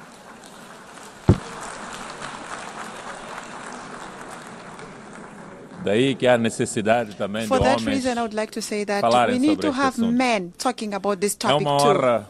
It's an honor to address this distinguished assembly in a year. We celebrate the 30th anniversary of the Beijing Declaration and the Platform for Action. On this occasion, I would like to reaffirm the unwavering commitment to the women empowerment of Mozambique. This is why the implementation of the agenda of Beijing, we have defined two priority areas for all girls and women, namely freedom of poverty through promoting access to reproductive resources and economic resources, zero violence, with a particular focus on eradication of femicide and all forms of gender-based violence. Your Excellencies, since Beijing, we have achieved gender parity in the Council of Ministers and in the Parliament. Almost 50% of the girls in the country are enrolled in all the levels of education. We have increased the number of institutional births from 48% to 65%. We have women in leadership positions in the central organ of sovereignty, like the Prime Minister, the President of the Assembly of the Republic, the President of Constitutional Council, President of Administrative Court, amongst other significant advances achieved in the local leadership.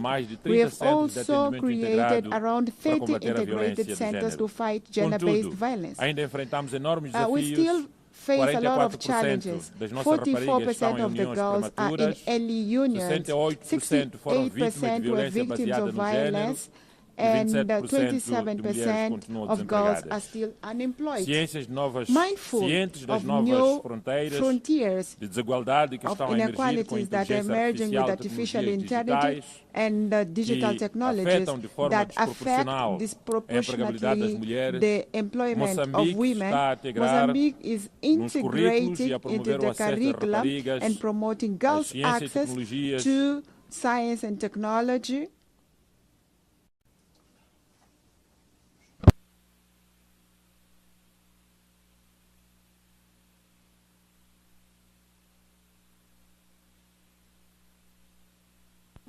Thank you, Mr. President.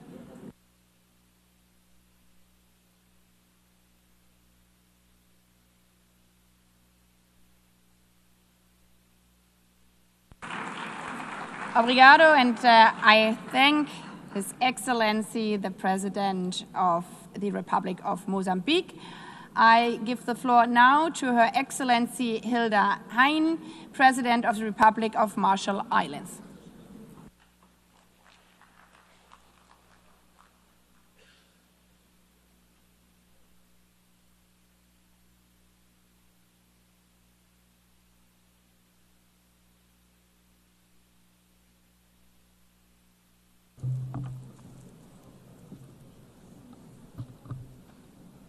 Madam President, Mr. Secretary General, Excellencies, Yahweh.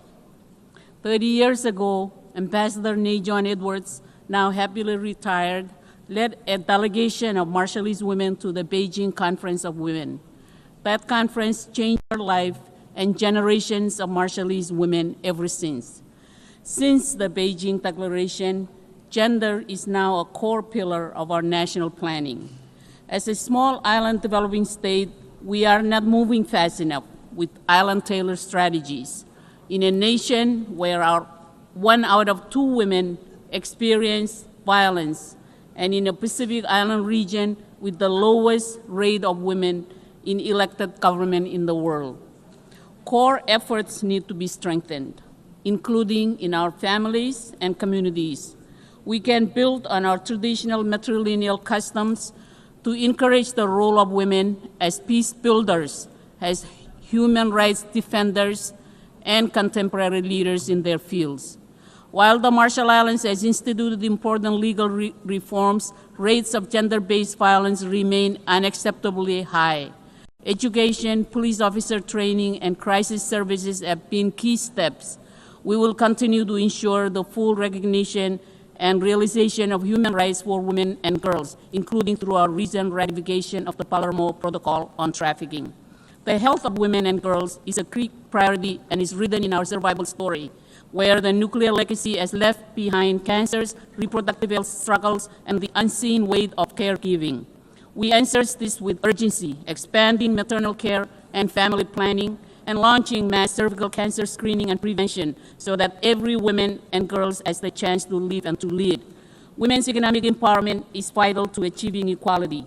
Through the Marshall Islands CAREF Fund, a national financing initiative that supports women's entrepreneurship and access to capital, we are opening pathways to women to drive innovation, recognizing when women prosper, nation prosper.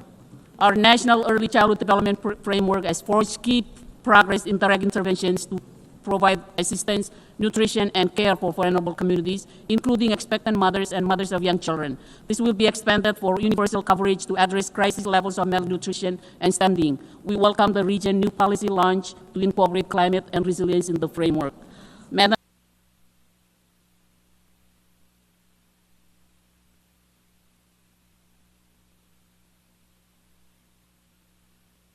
I thank you, Madam President. I now have the honor to give the floor to Her Excellency Gordana Siljanovska-Davkova, President of the Republic of North Macedonia.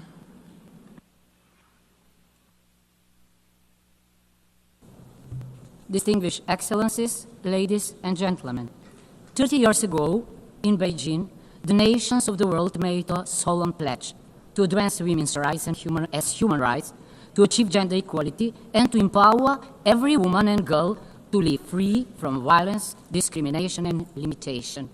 The Beijing Declaration and Platform for Action remain a cornerstone of international law, a living testament that equality for women is both justice and a prerequisite for peace, prosperity, and sustainable development. And yet, 3 decades on, we must admit, progress has been uneven, fragile, and too often reversible. Violence against women persists with impunity, femicide desecrates the sanctity of life, and structural barriers still deny women leadership, resources, and decision-making power. These are not abstractions. They would wound families, societies, and generations. At the same time, the very institution created to safeguard peace, the United Nations faces a profound crisis. Conceived as the greatest peace project of humankind, it is now stands against a backdrop of wars raging across continents. 80 years after its founding, peace, the raison d'etre of the UN, remain elusive. Mars still rules when it is time for Venus, embodied in the vision, compassion, and leadership of women to guide our common future. If we are serious about peace, then the time has come to entrust the helm of the United Nations to a woman. We, the women of the world, together with the children, are the first and greatest victims of war. But we are also the bearers of healing, compassion, and hope. Gender equality is not a feminist privilege. It is a humanist imperative. We do not ask for favors, not for matriarchy, but for a just order in which the talents and creativity of half of humanity are fully recognized for the advancement of politics, science, health, education, and peace. Excellencies, the Beijing Declaration called on us to ensure equal rights and equal access for women and men, girls and boys. That call remains urgent today. Only together, women and men, do we embody the full of the Beijing Conference, an important platform in the global efforts for gender equality and the empowerment of women and girls. Today serves as an opportunity to renew our collective commitment and to give fresh impetus to the full implementation of the Beijing Declaration and Platform for Action. We have made significant strides in ensuring women's participation in political, economic, and social life. Yet, with only 5 years left to achieve SDGs, progress on gender equality is stagnating and in some areas is regressing. We must reverse this trend. This meeting must serve as a turning point, moving beyond the rhetoric to action. We must mobilize adequate financial resources, reinforce accountability frameworks, and invest in measurable and transformative actions. Albania is ready to share its experience. Over the past decade, we have undertaken substantial legal, institutional, and societal reforms aimed at promoting gender equality. Albania has closed the gender gap in education, strengthened women's economic participation, and invested in digital inclusion and entrepreneurship for women and girls. These reforms have been shaped in consultation with civil society and the youth making gender equality an important aspect of our society.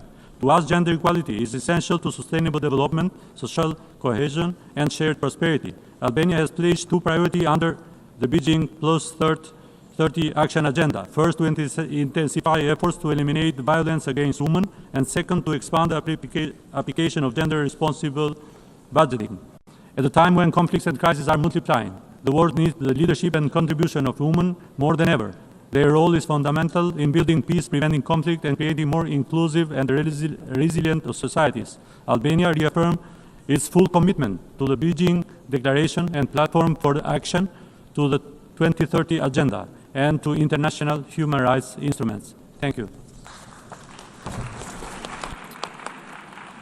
I thank His Excellency President of the Republic of Albania. I have the honor to give the floor to His Syrian Highness Prince Albert II of Monaco.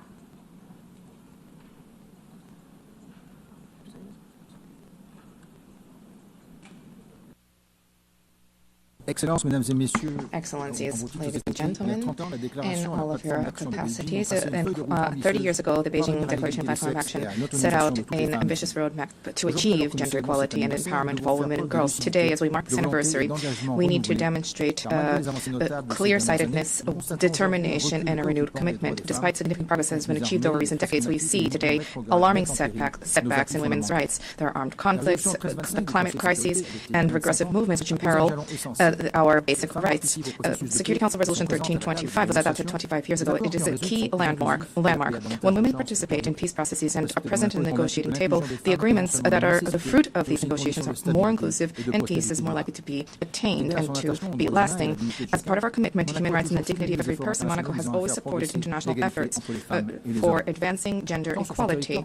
Both on our soil and through international cooperation, the Principality has been working proactively to promote girls' access to education, women's economic empowerment and independence, as well as the fight against all forms of violence, including in conflict and crisis contexts. The Madagascar Committee for the Protection and Promotion of Women's Rights was established in 2018. Today, this is a cornerstone for mobilization and awareness at the national level. The government of our Principality is working closely with UN agencies such as UN Women and its Sport for Generation Equality framework, which recognizes the role of sports as key leverage towards social transformation. Monaco is proud of supporting this initiative. We believe that sports should be an engine for empowerment, for respect, and for solidarity. UNICEF and UNFPA are also key partners for our action through tangible projects. So these partnerships help to anchor the principles of the Beijing Declaration in actions on the ground. I also wish to highlight the key role of civil society, women leaders, young people, and male allies in building a world that is more just, with greater solidarity and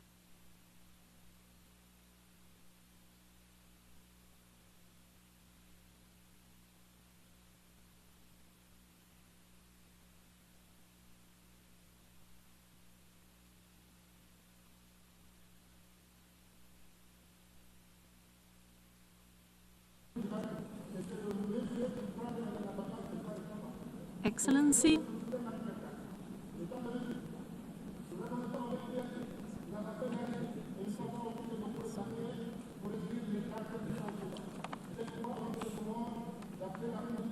Excellency,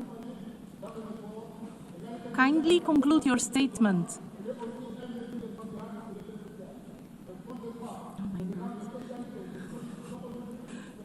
I know.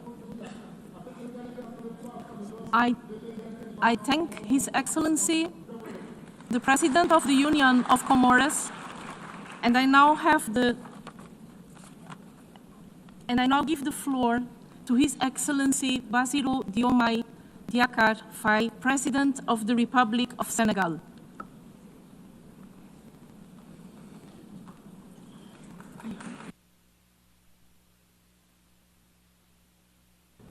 Madame la Présidente de l'Assemblée générale, Madame la Vice-Secrétaire générale, chers collègues, ladies and gentlemen, je remercie la Présidente de l'Assemblée générale et le Secrétariat général pour la convocation de cette réunion. Nous sommes là pour rappeler l'action à la mobilisation des ressources afin d'accélérer la marche pour l'égalité parfaite des sexes et l'autonomisation de toutes les femmes et de toutes les filles. The Beijing Program of Action has been a turning point when it comes to awareness about the obligation to have greater justice vis-à-vis all women. Progress has been achieved. However, this progress should be assessed on a regular basis in order to identify weaknesses, as well as to make the necessary adjustments to build a fair and more inclusive society. The commitment to promotion of gender equality and the rights of women means that there's a need to fight against poverty, to guarantee women's access to economic resources, to education, to healthcare, as well as to enhance women's participation in decision-making bodies, as well as to protect them against all forms of violence and discrimination. This is what we have been doing in Senegal through our public policies and through the Senegal 2050 vision, which places women and young people at the very heart of national citizenship and stability. We have been implementing a progress accelerator to surmount the persistent obstacles to equality with programs which include expanding access for women and girls to education and training and combating unstintingly all gender-based violence. We are fighting against all forms of violence and discrimination against women and girls, and this struggle needs to be continued with vigor, not in religion, history, or any affiliation, or any argument to be made for women to be abused, discriminated against, or marginalized. All public bodies, members of civil society, religious and faith, traditional leaders, all citizens have an obligation more than ever before to mobilize themselves against brutality, against harassment, against rape, and against all forms of abuse. Together, let us surmount the persistent inequality. Let us work towards a greater partnership among states. Let us prepare future generations, succeeding generations, helping them to live in a fair, more equal, and more harmonious world. This is a shared responsibility. This is a universal moral duty. I thank you for your attention. I thank His Excellency the President of Senegal, and I now give the floor to His Excellency Faustin Archange Touadéra, President of the Central African Republic.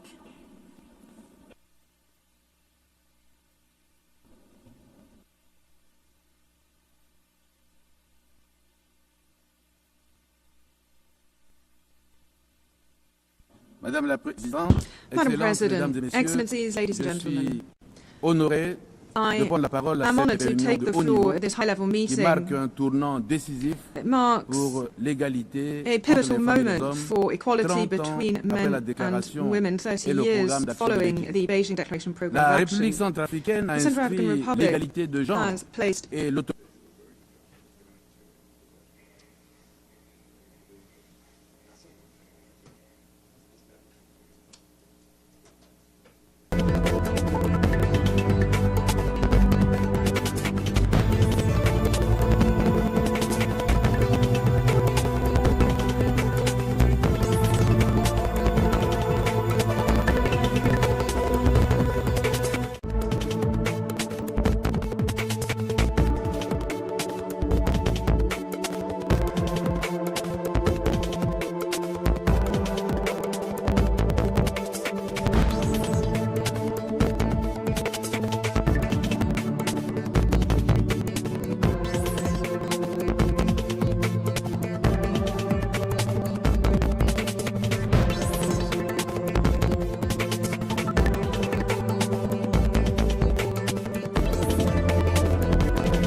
policy to eliminate violence against women and girls 2021 to 2027.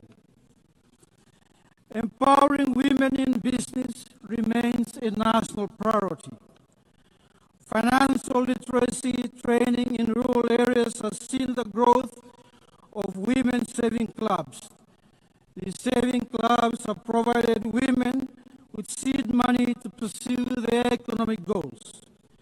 In closing, the Pacific region remains steadfast in our commitment to multilateralism, the Beijing Plan of Action, and will continue to place gender equality central to every decision we take in shaping our future. I thank you for your attention. I thank the Prime Minister of the Solomon Islands, and I now give the floor to His Excellency Michael Martin, Taishu of Ireland.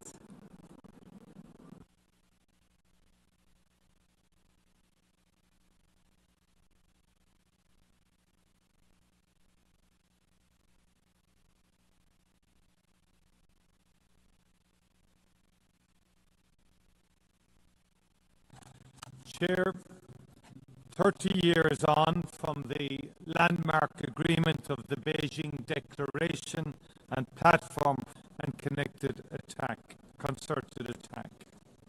30 years after the moment of hope and impetus for change. Gender equality and women's empowerment must be embodied in societies,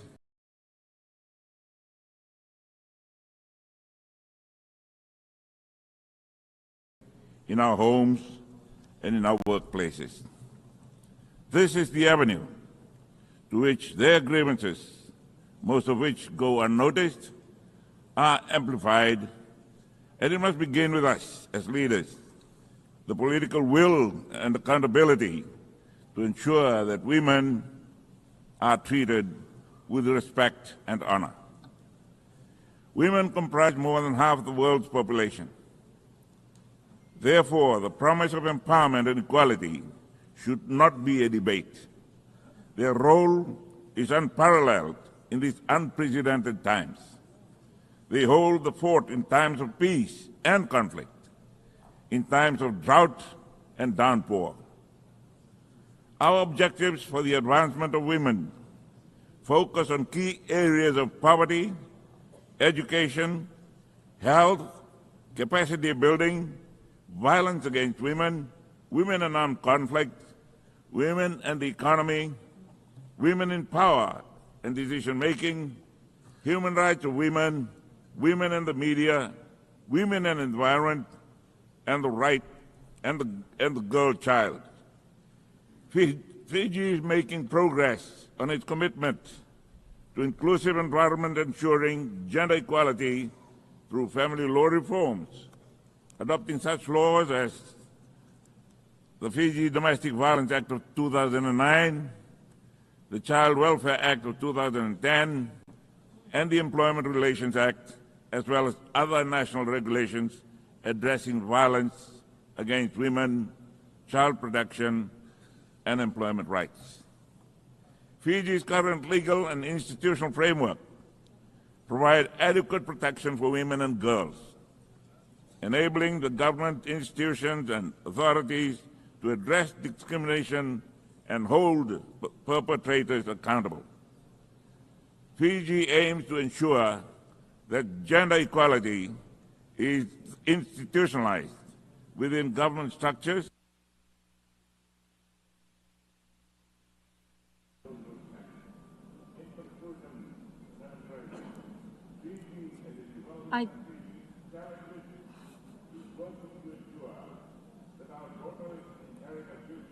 I thank the Prime Minister. I thank the Prime Minister of the Republic of Fiji, and I now give the floor to His Excellency Jonas Gahr Støre, Prime Minister of the Kingdom of Norway.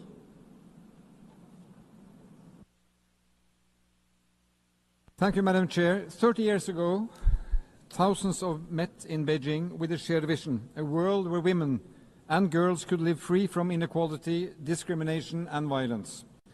I remember that it felt like history was being made there and then. At that time, I worked as an advisor to Norwegian Prime Minister, first women Prime Minister Gro Harlem Brundtland, who we heard this morning. And she said at that meeting, women's power is a formidable force. She too remains a formidable force. Nobody has taught me more about politics and leadership than her. The Beijing Declaration and Platform for Action was a bold one, ambitious and transformative. Since then, we have seen undeniable progress. More girls complete secondary education. Fewer girls are married before the age of 18. Extreme poverty among women and girls is reduced. And these are significant and real steps. They are worth celebrating. In my lifetime, women's participation in the workforce has significantly increased in my country, Norway. And this has in fact meant more for Norway economically than the revenue from our energy resources, oil and gas. It has boosted economic growth, it has given women greater financial independence, and brought our society closer to realizing its full potential. This progress has not come by itself. It reflects choices that have been made and struggles that have been fought, rights that have been fought for.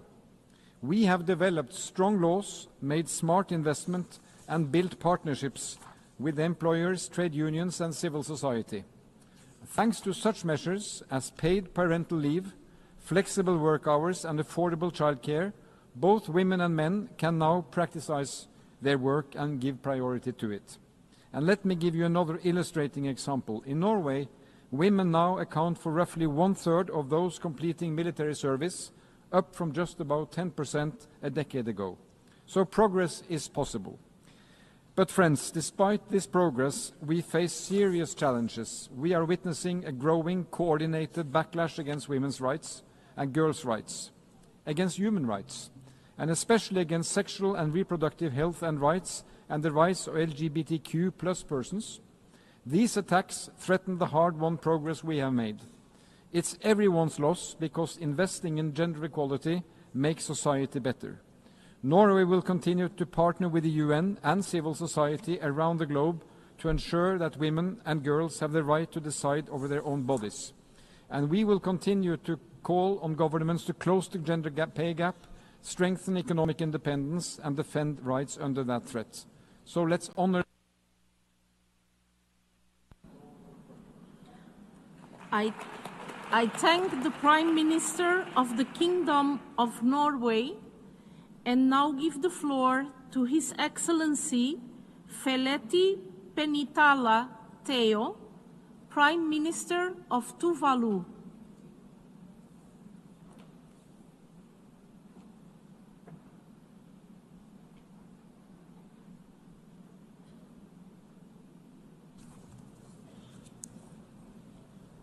Madam President, Excellencies, ladies and gentlemen, 30 years after the Beijing Platform for Action, Tuvalu reaffirms its commitment to gender equality, and we have taken important steps towards that objective.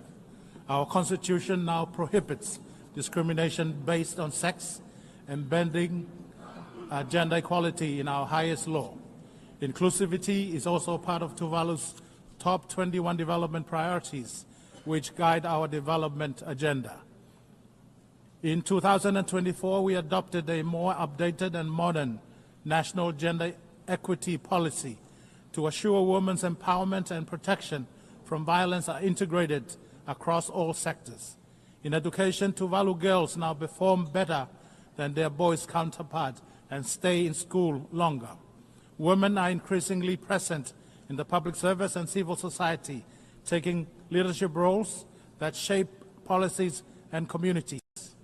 And our Parliament is considering how to improve laws so that gender equality is not just words, but a lived reality for Tuvaluan women and girls. But challenges remain stark. In Tuvalu, 1 in 2 women continue to experience intimate partner violence. Employment opportunities for women are limited, and too often economic insecurity perpetuates inequality. At present, there are no women in our Parliament, and only 8 women sit in local council out of 48 seats. These gaps show how far we still must go, and all of these unfold under the shadow of climate change. For Tuvaluan women, climate change is not a distant threat. It is stripping away rights day by day. When salt water kills pandanus trees, women lose both income and culture. When drought leaves families with only a few buckets of water, it is women who bear the exhaustion of care. When overcrowding worsens in our capital, women's security and dignity are put at risk. These are not abstract challenges. They are violation of fundamental rights to health, food, water, housing, safety, and cultural identity. Yet women in Tuvalu continue to lead. They cultivate gardens to feed families, weave cultural knowledge into new solutions, and raise their voices for climate justice on the world stage. Their resilience is extraordinary, but resilience must never be mistaken for consent to injustice. Excellencies, as we mark Beijing 30, Tuvalu calls on the international community to recognize that gender equality and climate justice are in.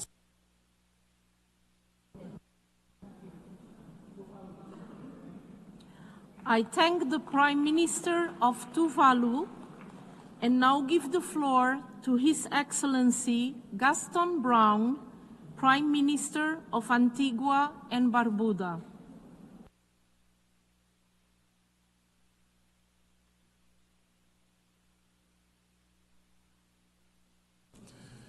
Distinguished colleagues, it is an honor to join you as we mark 30 years since Beijing, a moment that ignited a global movement of women's rights.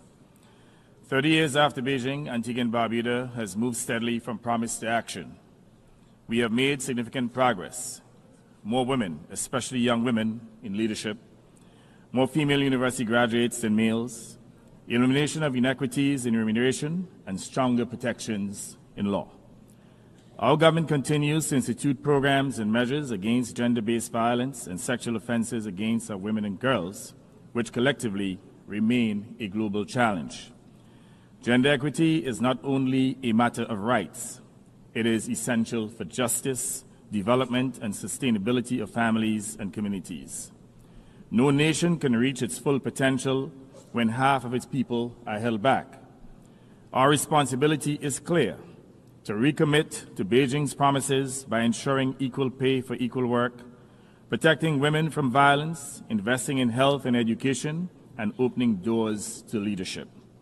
For small states like mine, empowering women is critical to survival and sustainability, because women are at the heart of family, community, economy, and resilience in the face of climate change.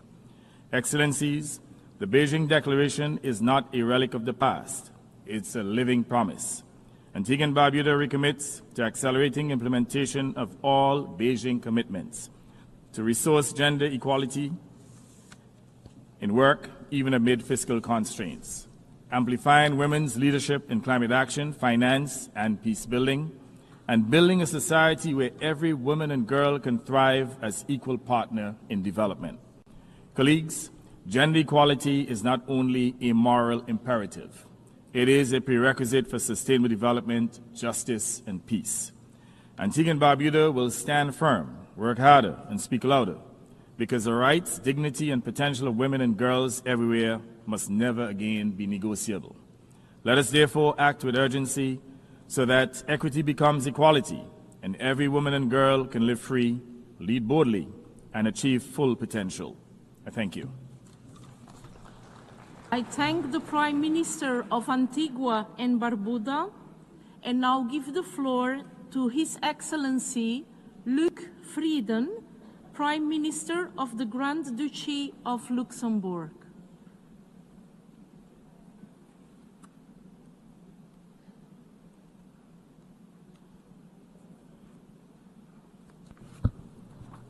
Madam President, ladies and gentlemen, as we gather for the 80th session of the United Nations General Assembly, we stand at a crossroads, an opportunity to renew our commitments and responsibility to act more boldly than ever on gender equality.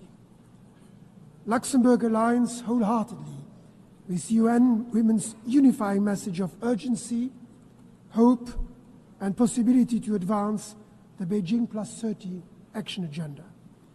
My government remains highly committed to foster gender equality and diversity on all levels of society.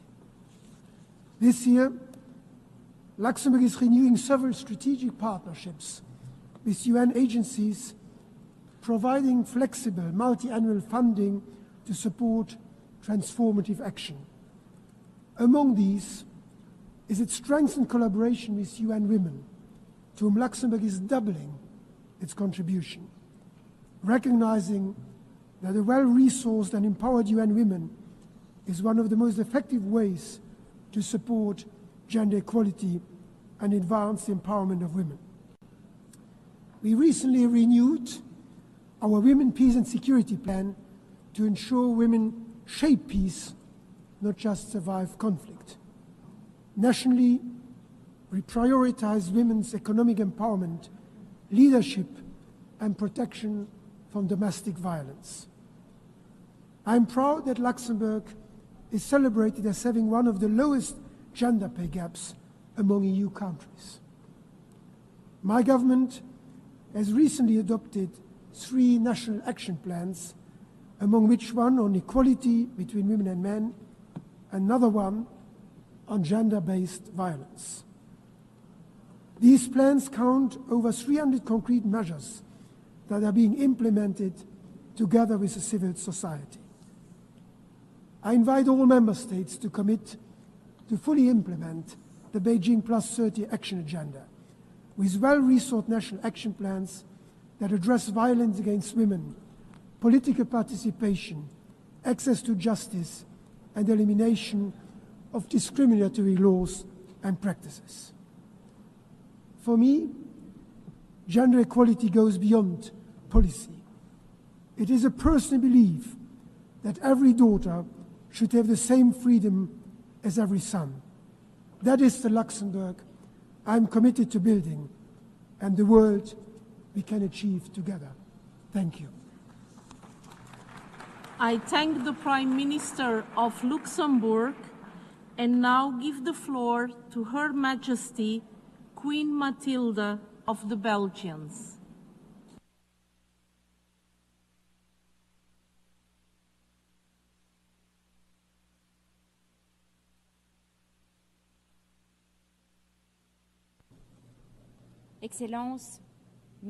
Excellencies, ladies and gentlemen, 30 years ago, we adopted a commitment to undertake robust measures for the advancement of the rights of women and girls. Progress has been achieved in this regard. However, it behooves us to acknowledge the fact that no country has fully achieved gender equality. On the contrary, what we have observed are alarming setbacks on matters related to equality and a proliferating crisis which are affecting the rights of women and girls. There is a clear risk that in these difficult, troubled times, the question of equality for all will be cast aside and possibly even deliberately removed from the agenda. For this reason, Belgium cannot allow for progress which has been achieved over the past 3 decades, for this progress to evaporate. We remain fully committed to the Beijing Declaration and Platform for Action, as well as to Agenda 2030. I wish to take this opportunity to highlight 2 key aspects of particular importance to Belgium. First and foremost, equal participation of women in decision-making.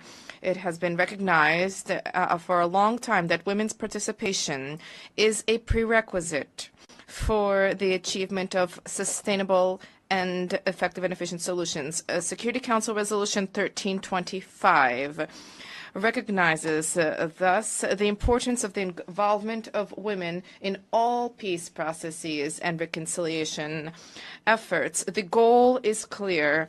The meaningful and equal participation is critical. This requires tangible actions to be undertaken to eliminate structural obstacles discriminatory laws, and the norms which perpetuate stereotypes. Another key objective is as follows. There's a need to combat violence against women and girls. We cannot ignore the fact that there are acts of intimidation which women and girls continue to face. Unfortunately, we see that sexual violence is far too frequently leveraged as a weapon of war in conflict zones. There, too, the goal is clear: zero violence, zero tolerance. To achieve this goal, there is a need for integrated prevention, protection, and support policies for victims and for there to be a fight against impunity. No custom, tradition, or religious tradition can be invoked to justify these acts of violence targeting women and girls, be it to forced violence, coercive controls, domestic violence, feminicide, female genital mutilation. The microphone has been cut off.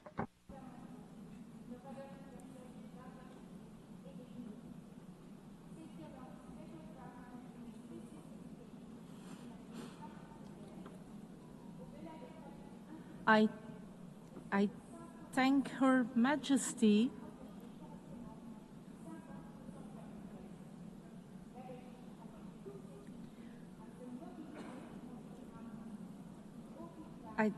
I thank Her Majesty Queen Matilda of the Belgians and I now give the floor to Her Excellency Sabine Monaouni, Deputy Prime Minister, Minister of Home Affairs, Economy and Environment of the Principality of Liechtenstein. We are meeting at a pivotal time for the empowerment of women and girls. In recent years, we have witnessed a backlash to gender equality. It has manifested in various forms, such as legislative rollbacks, as well as the proliferation of misogynist and anti-gender rhetoric, including in parliaments and public office. Unfortunately, these setbacks are not isolated incidents, but part of a global trend that threatens to reverse the slow but steady progress we have made towards gender equality. The unprecedented number of armed conflicts globally, moreover, constitute human rights crises that disproportionately affect women and girls. And despite strong evidence of the contribution that women make at various stages and levels to resolve conflict, exclusion rather than inclusion has remained the norm in formal peace processes. This undermines the sustainability of peace. It also deprives societies of perspectives and solutions that are vital for recovery and reconciliation. The anniversary of Beijing, as well as the upcoming 25th anniversary of the Women, Peace and Security Agenda are stark reminders that we still have a very long way ahead of us to achieve gender equality and ensure the full, equal and meaningful participation of women in all aspects of peace and security. Madam President, ending gender-based violence is one of the 6 key actions of the Beijing Platform for Action, and rightfully so. The large majority of member states has legislation in place to end violence against women and girls. But women continue being disproportionately affected by domestic and intimate partner violence. Across their lifetime, 1 in 3 women are subject to physical or sexual violence globally.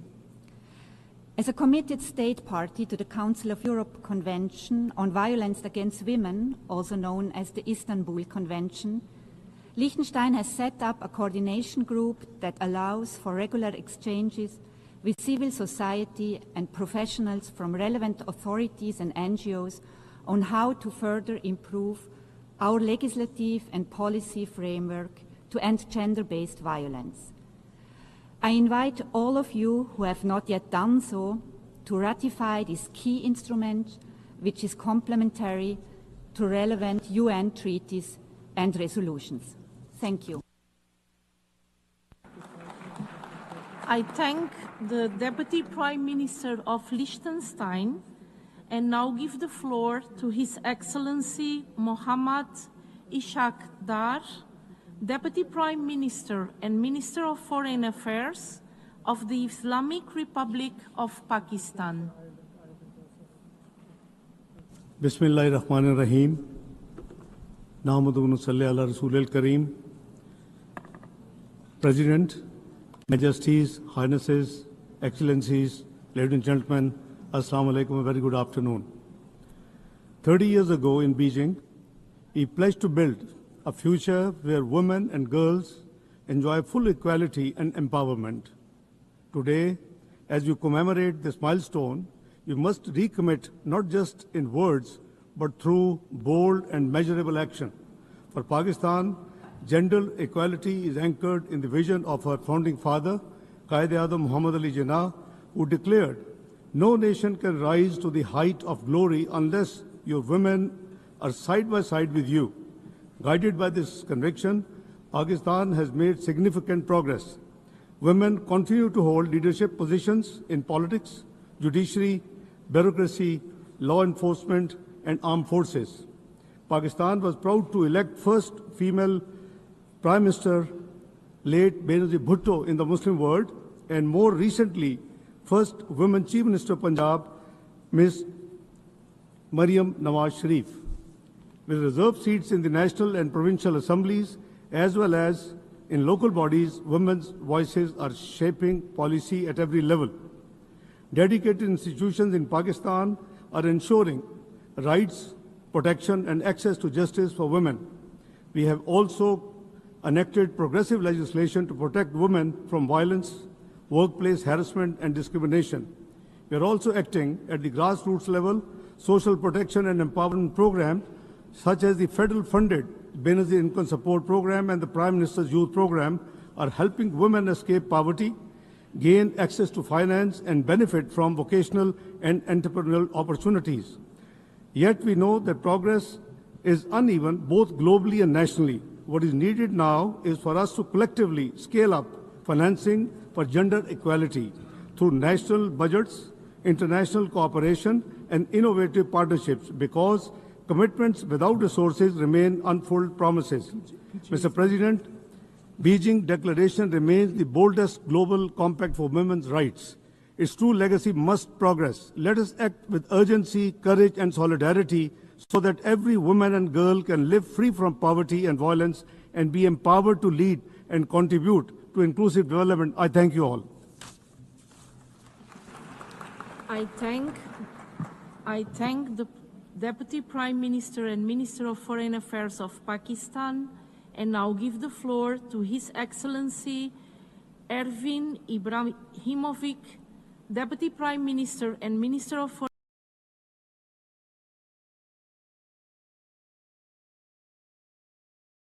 Foreign Affairs of Montenegro. Gender equality and the empowerment of women and girls are among the central pillars of the government of Montenegro's human rights policy. Over the last 3 decades, Montenegro has succeeded to set up the legislative and strategic framework for agenda equality and to significantly improve its institutional network at all levels. Despite the progress, serious challenges remain, in particular when it comes to the effectiveness in institutional capacities and their efficiency in fighting discrimination, harassment, and hate speech and gender-based violence. The 30th anniversary of the Beijing Declaration and Platform for Action is a unique opportunity for all of us to reaffirm our unwavering commitment to gender equality and women empowerment. It reminds us that the advancement and full enjoyment of all human rights by all women and girls everywhere is not only a goal in itself. Advocating for women's rights, combating discriminatory policies and practices, fighting the ever-increasing violence against women and girls, as well as challenging the deeply rooted stereotypes in our societies that affect inequalities are not just our obligation under the international human rights law. It is the essence of a good governance and the foundation for sustainable and inclusive development. The last 3 decades have shown that the global progress is possible in addressing domestic violence in the education field, in increasing women's participation in the parliament. But much remains to be done. Montenegro will continue to work with all partners to advance implementation of the key UN, Council of Europe, and EU norms and standards. We will scale up our effort toward the full and effective implementation of the Beijing Platform for Action, including the Beijing Plus 30 process and the conclusion of the Commission of the Status of Women. And the very end, Excellencies, an ordinary girl in Montenegro can expect to live longer than an ordinary boy. She will probably get higher level of education than her boy's classmate. But despite all the progress, she will still have challenges if she dreams to become a head of state or government, or to address you from this place. This is not reality only for Montenegro girls. It is up to us, the governments in power, to invest more to create a just and equal future for all women and girls. We owe it to them, but above all, we owe it to all of us, to our entire societies, as we search for meaningful answers. I thank the Prime Minister and Minister of Foreign Affairs of Montenegro, and now give the floor to Her Excellency Joelle Clark, Minister of Sustainable Development, Environment, Climate Action, and Constituency Empowerment of St. Kitts and Nevis on behalf of the Caribbean community.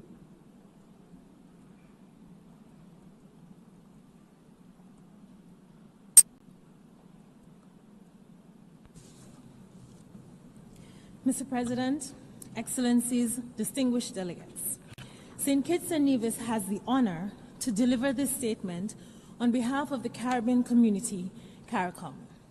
Excellencies, today marks 30 years since the world gathered in Beijing to make a bold promise to women and girls that their rights would no longer be violable, their voices and experiences no longer silenced, their inclusion no longer negotiable, and their lives and expertise no longer devalued or overlooked.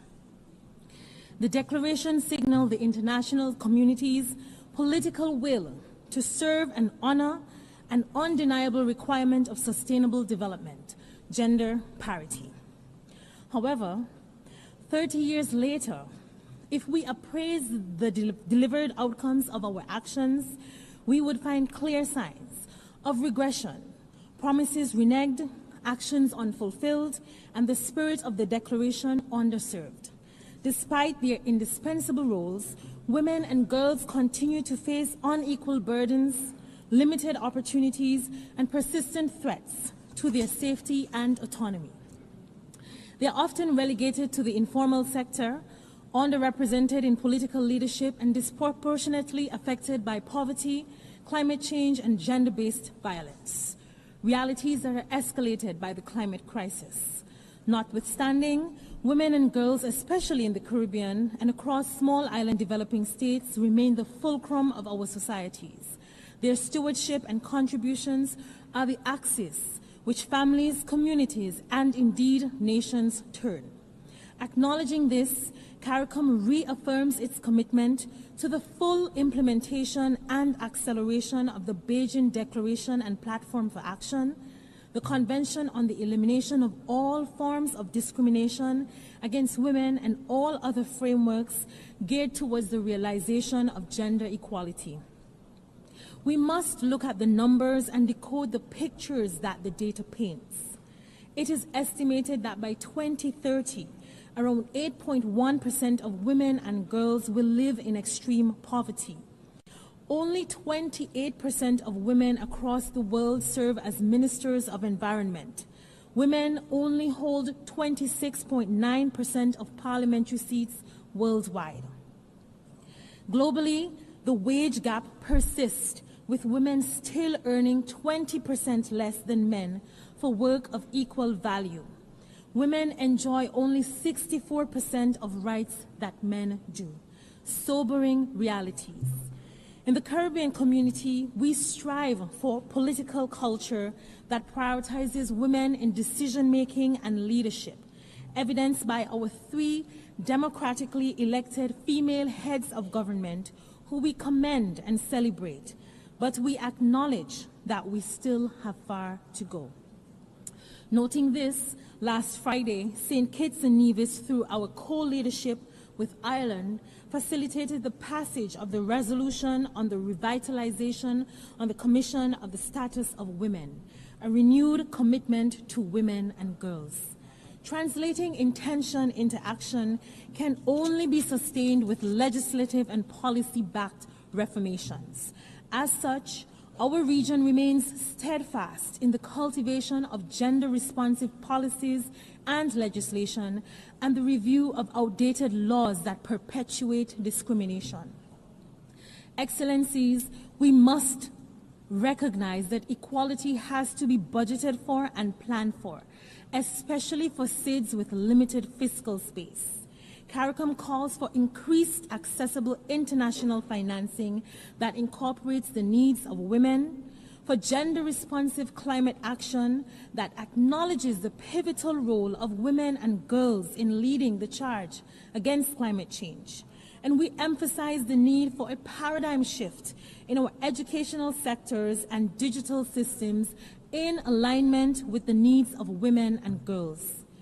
In closing, CARICOM recommits its policy towards gender empowerment, resourcing through gender-sensitive climate financing, and accelerating the full force of political will. Another 30 years should not greet us speaking of potential and possibilities. Let us make good on our shared ambition to leave no one behind. I thank the Minister of St. Kitts and Nevis and now give the floor to Her Excellency Nemat Neme Aoun, First Lady of Lebanon and President of the National Commission for Lebanese Women.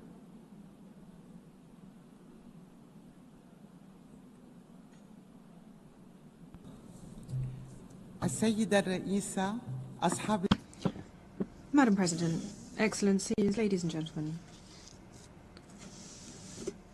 I am honored to be here with you representing Lebanon as we commemorate the 30th anniversary of the Beijing Declaration and Programme of Action. This is the cornerstone of our action to support gender equality and the empowerment of women. The 9th session of the CSW, I highlighted the action of Lebanese women strengthening the resilience of Lebanese society through the various crises that have afflicted the country and that unfortunately continue to this day. Lebanon is at a crossroads. Recovery and stability in my country requires political and economic reform. And this, in turn, requires the empowerment of women and trusting women. Women's role is not just symbolic, it is crucial for restoring peace and prosperity.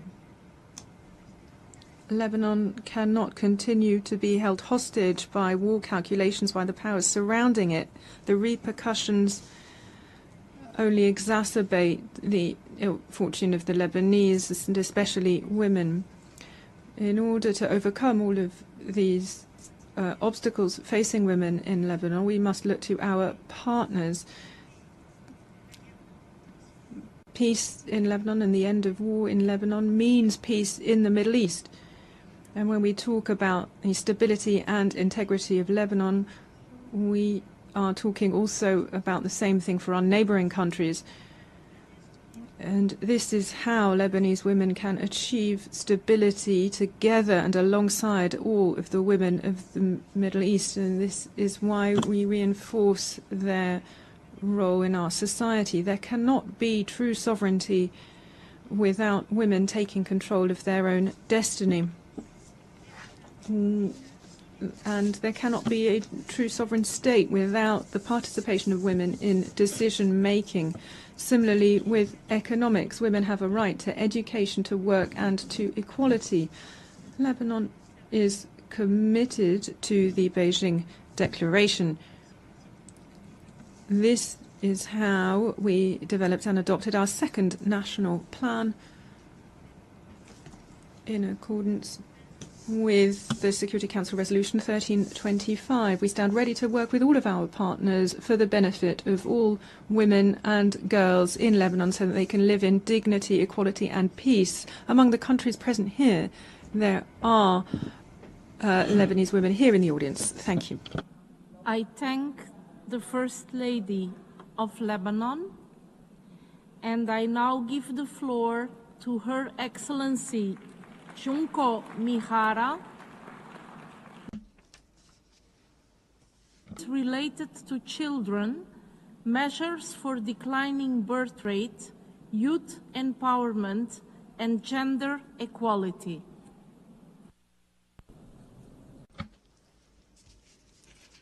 Honorable Chair, Excellencies, in line with the Beijing Plus 30 action agenda, the government of Japan promises to steadfastly promote initiatives in the area of peace and security and full and equal decision-making power.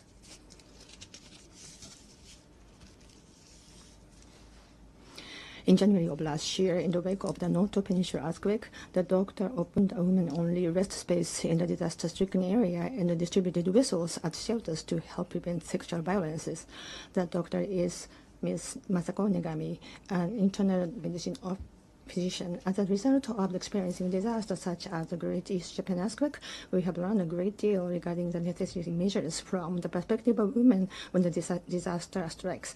Dr. Megami, as well as many women's support organizations and corporations, work closely with the government to provide support to women in the metro area. Japan remains strongly committed to implementing and strengthening the women, the peace and the security agenda, including that the location of the disaster, the risk reduction measures, and its disaster response across various fields. Japan is also continuing its efforts to expanding that participation of the women at the disaster-making level of fields. Our chief priority is to foster regions that are attractive to women, whether urban or rural. Accordingly, we revised the Basic Act of Gender Equal Society this year, which has enacted following the Beijing conference. Next spring, we will establish the Japan Gender Equality Promotion Agency as a national center to robustly support the initiatives of the centers of the gender equality located in each region, aims to building the system through all the local stakeholders can engage and make efforts of changing gender stereotypes, biases, and social norms. In addition, this year, we will formulate the basic plan to gender equality and vigorously advance the Beijing 30 action agenda. A Japanese female entrepreneur once told, "I didn't want to give up either raising my children or my career, so I started the business with a view to creating my own workplace." She left her job after giving birth and returned to her hometown despite challenging experiences in the male-dominated community. She managed to start her own business, providing a work experience program at the sake brewery. She also recruited local women of a wide range of ages and expanding the business. Chair, I firmly believe that there are still a great many ways that Japan can change. Japan will continue to coordinate with all countries and make every possible effort to realize a gender-equal society. Thank you very much. The Minister of State of Japan, and now give the floor to Her Excellency Baiba Braze, Minister of Foreign Affairs of Latvia.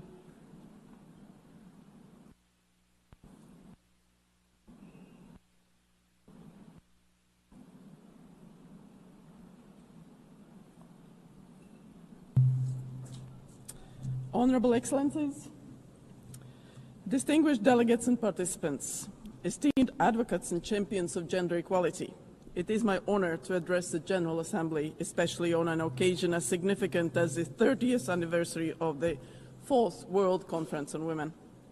30 years ago, a historic commitment to gender equality was made, embodied by the Beijing Declaration.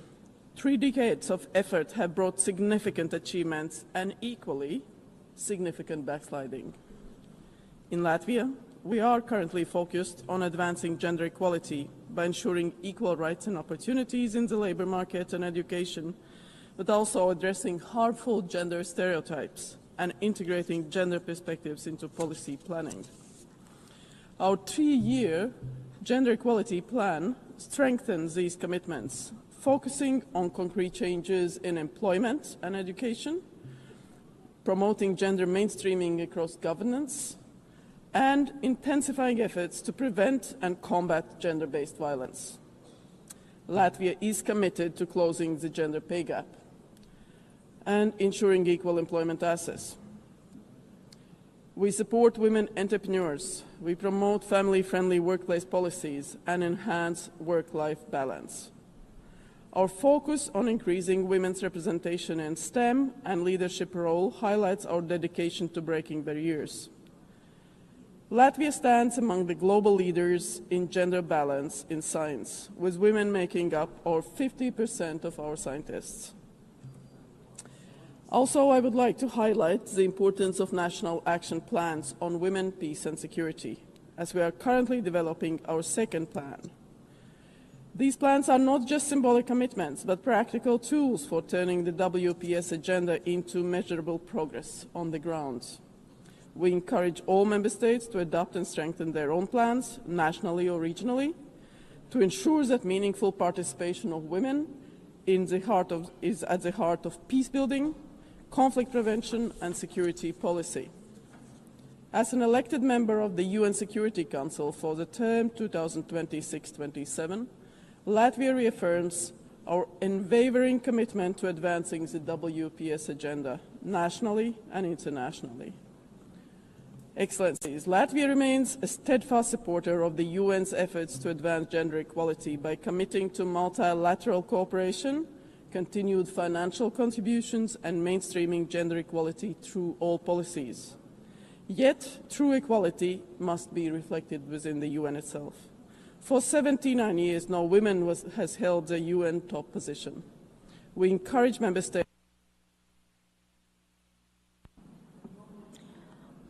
I thank the Minister of Latvia and now give the floor to Her Excellency Marcia Helena Carvalho Lopes, Minister of Women, Brazil.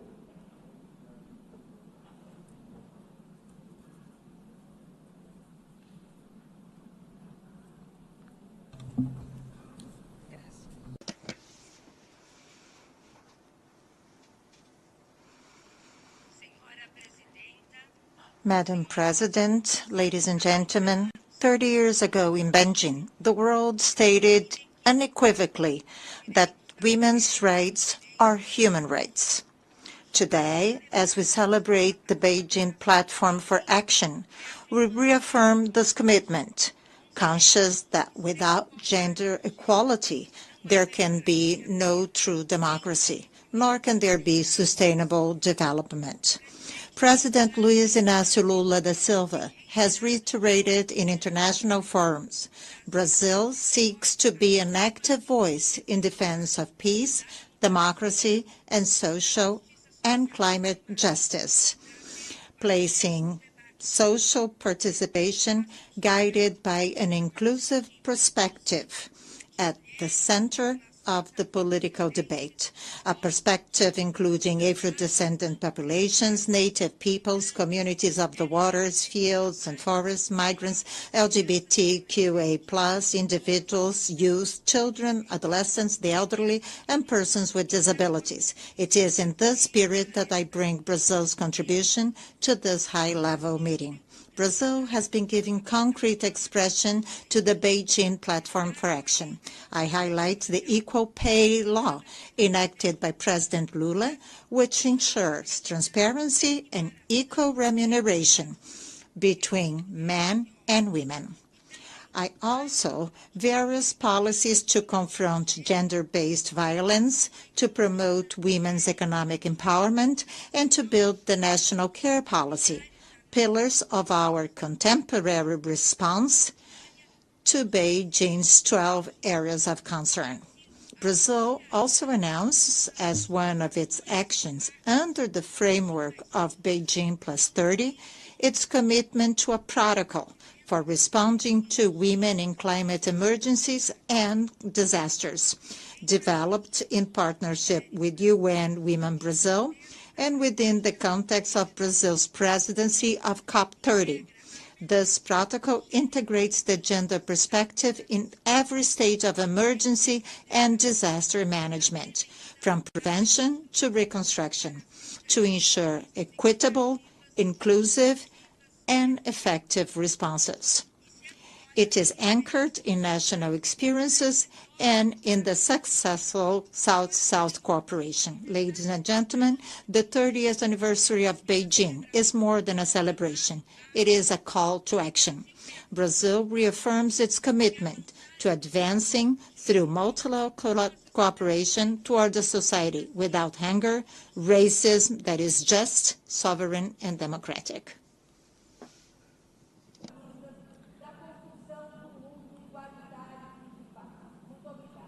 I thank the Minister of Brazil, obrigada, and now give the floor to Her Excellency Oguljenet Berdilieva, Chairwoman of the Central Council of Women's Union and Chairwoman of the National Center of Trade Unions of Turkmenistan.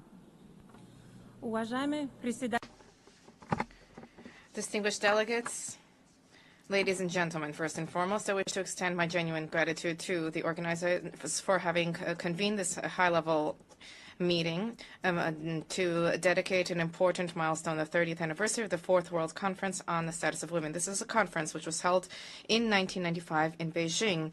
It became a milestone in advancement of equality between men and women and reinforcement of the rights of women as an integral component of human rights. 30 years have elapsed, and we can note with pride that significant success has been achieved. But at the same time, we also see that the agenda which has been enshrined in the Beijing Declaration and Platform of Action remains relevant today. Turkmenistan is guided by the policy of our deeply respected president. We attribute significance to the establishment of conditions for women and girls to fully harness their potential and to ensure that they can fully participate in social, political, and economic life of the country. The Union of Women of Turkmenistan is a key civic organization bringing together women of various generations and professions, and it contributes to national and international obligations in the area of gender equality being made a reality. We have legal institutional mechanisms to protect the rights of women, to support mothers and children, to develop women's entrepreneurship initiatives and expand opportunities for education and vocational training. Particular attention is paid to women, to young people and girls, for they determine the future. Turkmenistan firmly believes that investments in education, healthcare, and leadership qualities of girls and women represents an investment in sustainable development of society and prosperity for all humankind. Today, we have an opportunity to exchange best practices and to pool efforts to achieve the sustainable development agenda for the period up until 2030. Turkmenistan stands ready to continue to proactively cooperate with the United Nations and its specialized structures, as well as with member states, in the advancement of the principle of gender equality and the empowerment of women. Distinguished colleagues, the Beijing Conference left us a valuable legacy. Only through joint efforts, respect, and mutual understanding can we build a world where every woman and every girl has the opportunity to fully harness their potential. We reaffirm our commitment to this path, and we extend our readiness to do everything possible to contribute to our shared objective. Thank you for your attention.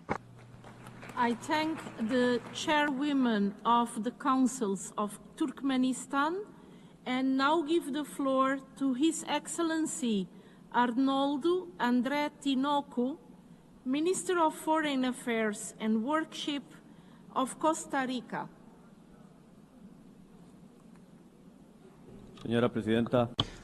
Madam President, 30 years ago, in Beijing, the international community proclaimed something that today, in 2025, must remain unquestionable, that women's rights are human rights. However, the struggle for equality and equity remains unfinished, and it reminds us, as we commemorate 80 years since the creation of this organization, that 8 decades have passed without a single woman at its helm. It is urgent that we guarantee women's participation. Without female leadership, there can be no social development, no economic progress, and much less climate justice. At the COP28, only 34% of delegations were made up of women, and less than 20% of these delegations were led by women. Costa Rica is committed to strengthening Pillar 6 of Beijing Plus 30 and highlights its national gender and climate change plan. As a pioneer in promoting female leadership and dialogue in environmental governance and the transition to sustainable economies, similarly, it is essential that we eradicate violence against women, a global crisis that will affect 1 in 3 women around the world. The CSW69 political declaration facilitated by Costa Rica and Cabo Verde underscored the need to ensure safe environments free from domestic violence, online violence, harassment and sexual violence, especially in the context of armed conflict. In this regard, my country reaffirms its commitment to Pillar 3 of Beijing Plus 30, zero violence, and we will strengthen access to comprehensive care and protection services in rural and indigenous areas. Madam President, Costa Rica urges member states to renew their national commitments and to align their actions with the global commitments and to support the CSW call for the next Secretary General of the United Nations to be a woman. I thank you. I thank the Minister of Costa Rica and now give the floor to Her Excellency Butaina bint Ali Al-Jabr Al-Nuaimi, Minister of Social Development and Family of Qatar.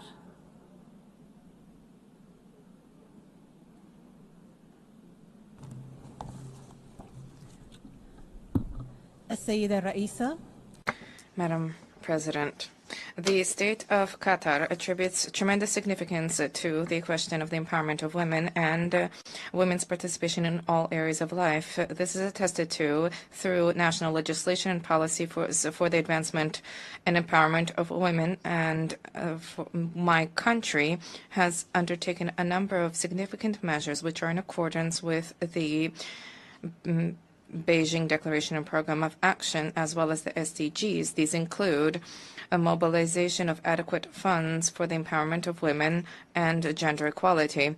We have a national strategy in this area for 2024 to 2030, and this is geared towards capacity building for women. My country takes great pride in the achievements of Qatari women.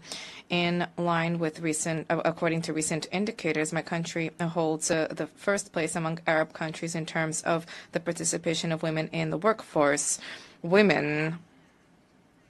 The percentage of women is now 63% in the labor market, and this is according to statistics from the World Bank dating 2024. The number of women with diplomas is 64.7%, which exceeds a global average. We encourage development projects in my country. We encourage private sector and civil society and development projects. We also have specialized plans for women. My country has extended multi-annual support for UN women to the tune of $2.2 million for the period 2024 to 2026. Madam President, as we prepare to hold the World Summit on Social Development in 2025, on the second World Summit for Social Development, that being the theme, it is our pleasure to host this event.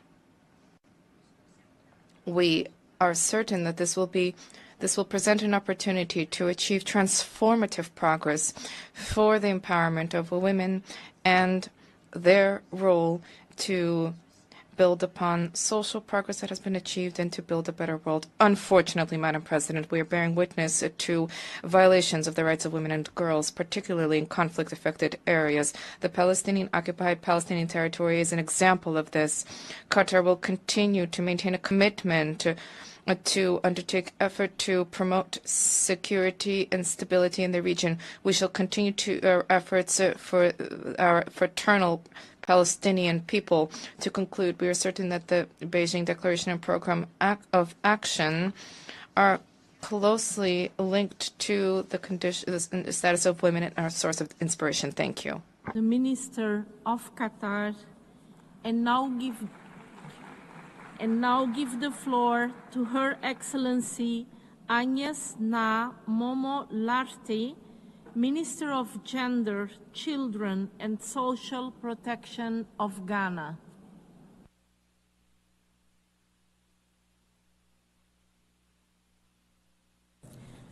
Madam President, 30 years ago, the world adopted the Beijing Declaration and Platform for Action.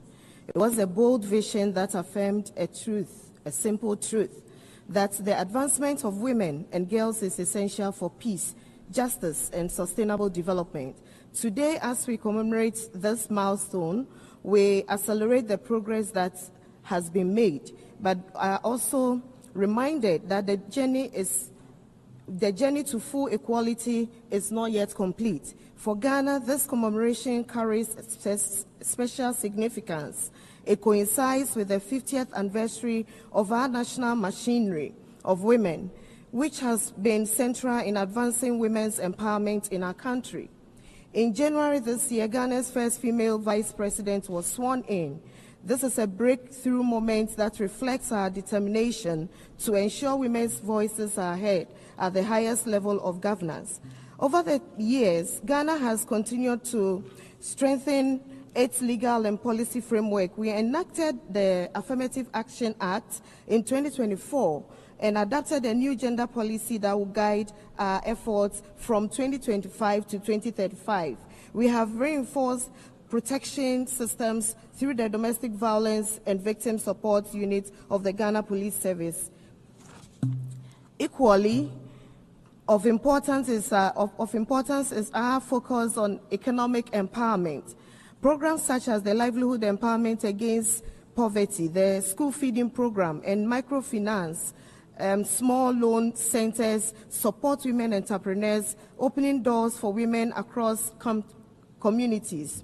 Plans are also underway to establish a Women's Development Bank that will expand financial inclusion and provide affordable credit to strengthen economic independence of women, particularly those in underserved areas. Madam President, the Beijing Declaration was never meant to be a promise written on paper. It was and remains a call to action.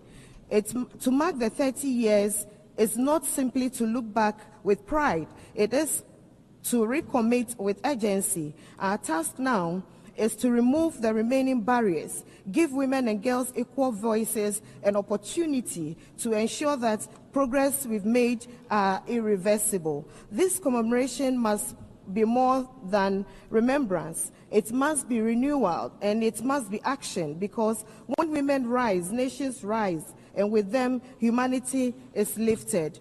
In conclusion, Ghana stands firm in its commitment to a future where no woman or girl is left behind. I thank you.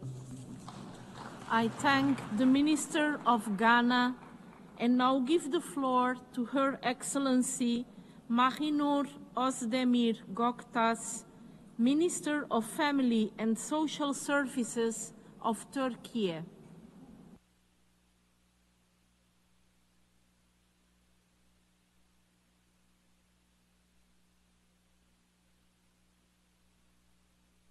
Chair, distinguished participants, it's a pleasure to be with you at this meaningful gathering which aims to carry forward the legacy on the Fourth World Conference on Women.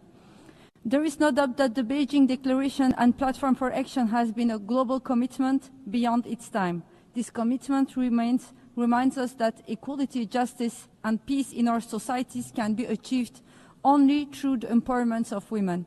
Although the progress achieved over the past 30 years in advancing women's participation is invaluable, challenges still remain. As our President, His Excellency Recep Tayyip Erdogan has stated, the 21st century, contrary to expectations, is increasingly turning into an age of crisis. In all crisis situations, women and girls bear the heaviest burden. Today, the humanitarian crisis in Gaza is a clear example of this reality. It's not only a regional issue, but a global challenge for humanity. Delaying peace means more deaths and destruction every day. Active participation of women should be urged to build a peace which will end this crisis once and for all. On this occasion, I'll call upon all countries to take immediate and effective action to end the humanitarian crisis in Gaza and to safeguard the right to life of all women and children. Dear participants, Turkey considers the empowerment of women as fundamental for social welfare. We build our social policies upon these understandings. We have developed the legal and institutional framework to promote the empowerment of women and girls. Our Women's Empowerment Strategy document and action plan is guiding of effort on this field. Comprehensive social service networks, incentives that facilitate women's participation in economic lives, and budgeting effort responsive to women-man equality are some of these concrete steps we have taken. We also have supported women entrepreneurs, cooperatives. In addition, we have contributed to enhancing women's digital and financial literacy skills through regulation, including the right to part-time work after childbirth and mandatory childcare services at place. A stronger balance between work and family has been ensured for women. We have achieved significant progress in women's participation in the labor force and their access to equal opportunities in all areas. The international community must develop new mechanisms to ensure the effective participation of women in peace progress, climate action, and digital transformation. As Turkey, we are determined to fulfill our responsibility in this regard. Turkey will continue its significant contribution to the work carried out in the international fora, in particular the UN. We stand ready to support every initiative that unlocks the potential of women and contributes to building more just and prosperous societies. Thank you. I thank the Minister of Turkey and now give the floor to Her Excellency Kristrún Frostadóttir, Prime Minister of the Republic of Iceland.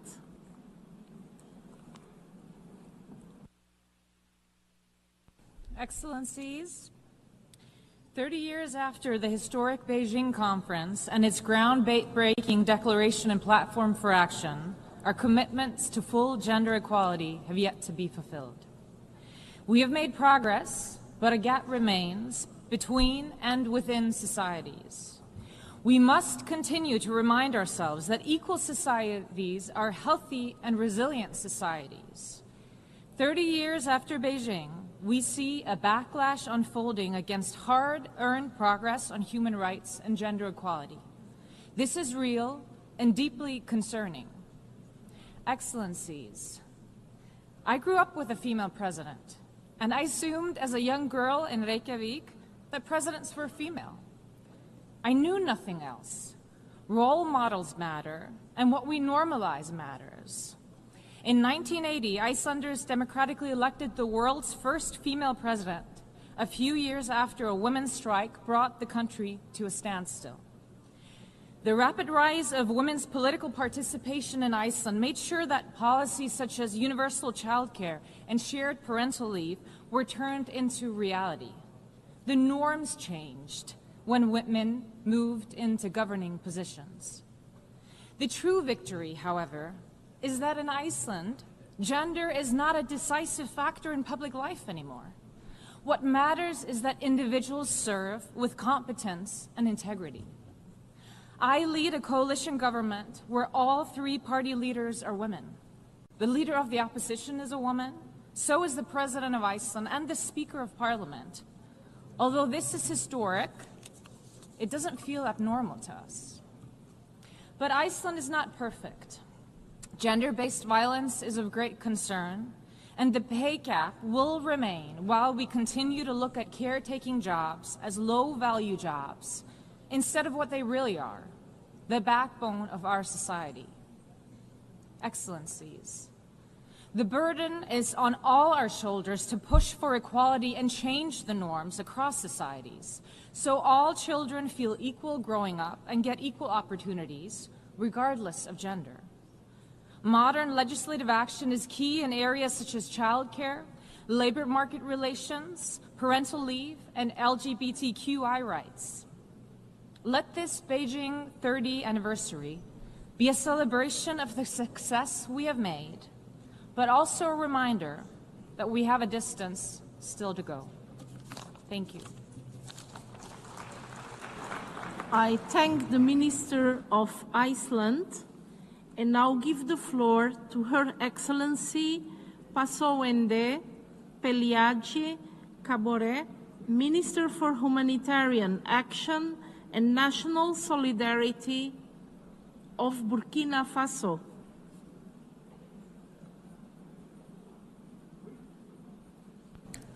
Madame la Présidente, Madam President, distinguished delegates, in line with the Beijing Programme for Action, Burkina Faso has embarked on structural reforms with a view to sustainably improving living conditions and especially those of women.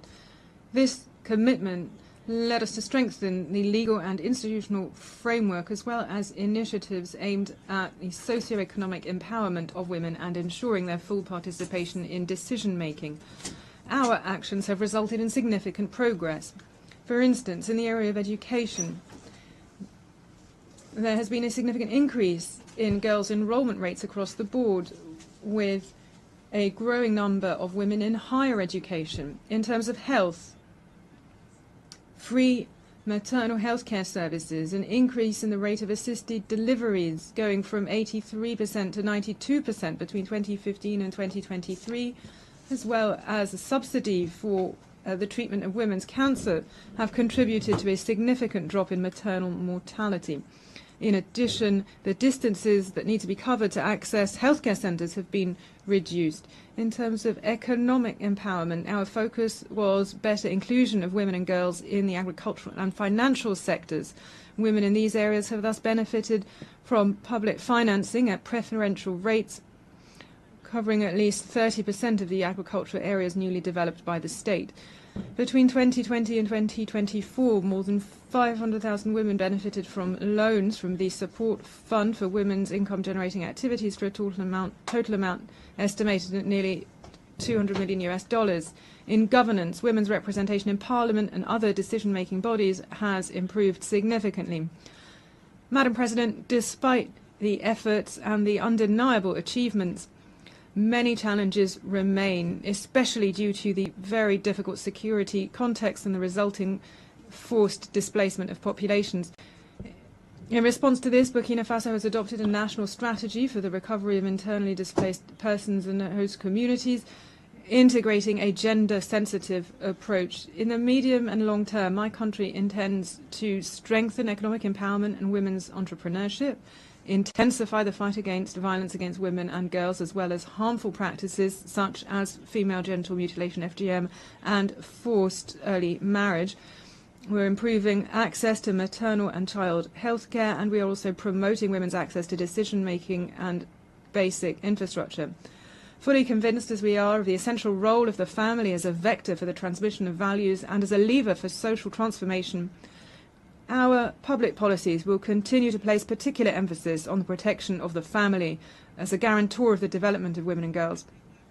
In conclusion, Madam President, my delegation will conclude. The Speaker's microphone has been cut off. I thank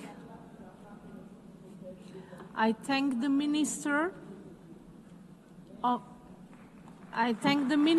Burkina Faso and now give the floor to Her Excellency Sean Sobers, Minister of Foreign Affairs and CARICOM Affairs of Trinidad and Tobago.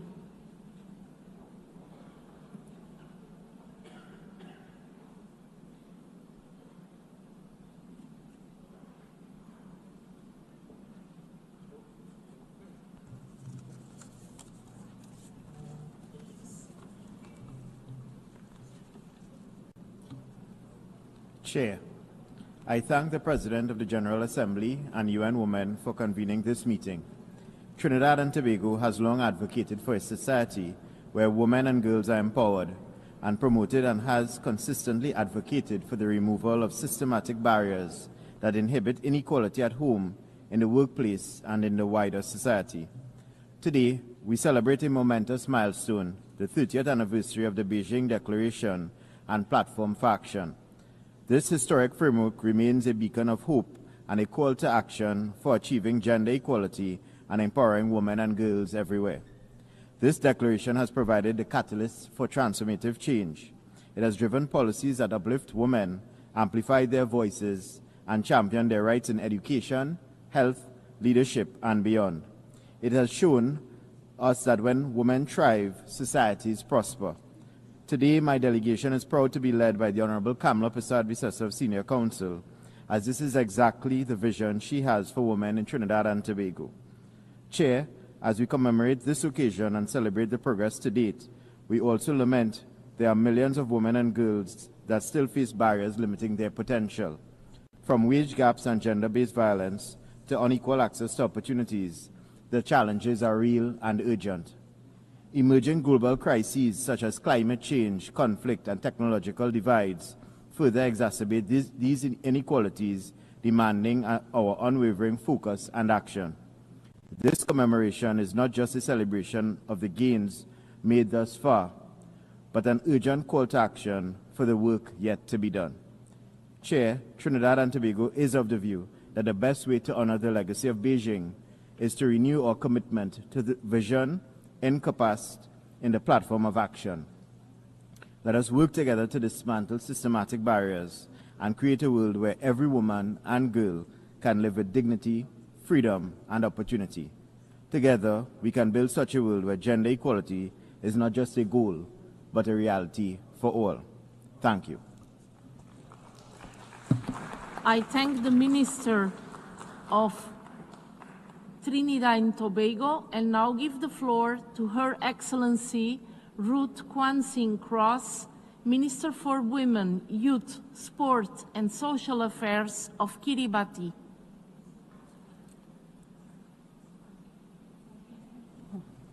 Thank you, Madam Chair.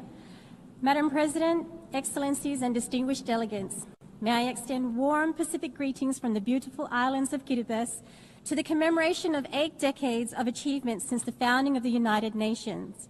As we mark 30 years of the Beijing Platform for Action, we echo sentiments shared by His Excellency Jeremiah Manele, Prime Minister of the Solomon Islands and Chair of the Pacific Islands Forum. As one blue Pacific continent, we stand united in strength and diversity, championing gender equality and social inclusion as core values of our shared identity. We know that Pacific women are not just shaping change, we are delivering it. Kiribati has crafted national policies and frameworks aimed at mainstreaming gender-responsive approaches across all sectors. We have taken decisive steps to institutionalize gender-responsive budgeting to ensure financial resources are allocated effectively, bolstering the capacity of our gender machinery to deliver meaningful results through economic empowerment. Through these mechanisms and more, we remain resolute in our shared commitment to eradicate the scourge of gender-based violence. We are encouraged by promising trends in Kiribati of increased representation of women in local governance, the public sector, and the judiciary. I stand here as one of 2 women ministers out of 5 women MPs to acknowledge that 10% is progress. All gains are a testament to the determination of Pacific women and a changing narrative that recognizes women not just as contributors, but as key to the Pacific's evolution and progress. Today, we reaffirm our call for stronger international solidarity to accelerate the full implementation of the Beijing Platform for Action. We urge the prioritization and scaling up of financial and technical assistance to support gender-responsive budgeting. We also call for enhanced knowledge sharing and capacity building, particularly to strengthen data collection and analysis tools that are vital for evidence-based policymaking. Given the disproportionate impacts of climate change on frontline countries like Kiribati, Direct access to gender-responsive climate finance is imperative to effectively address the unique challenges that we face. Prioritizing women's economic empowerment in climate action is essential to building self-reliance and resilience in the face of climate impacts that disproportionately affect women and girls. Madam President, we recommit to ensuring the promises made are fulfilled to ensure women and children no longer bear the burden of unmet commitments. Kiribati stands ready to work better together with all partners to ensure the vision of Beijing is a promise that women and girls in all their diversity are empowered to live in peace, security, and I thank the Minister of Kiribati and now give the floor to His Excellency Thani Mohamed Soilihi, Minister for la Francophonie and International Partnerships of France.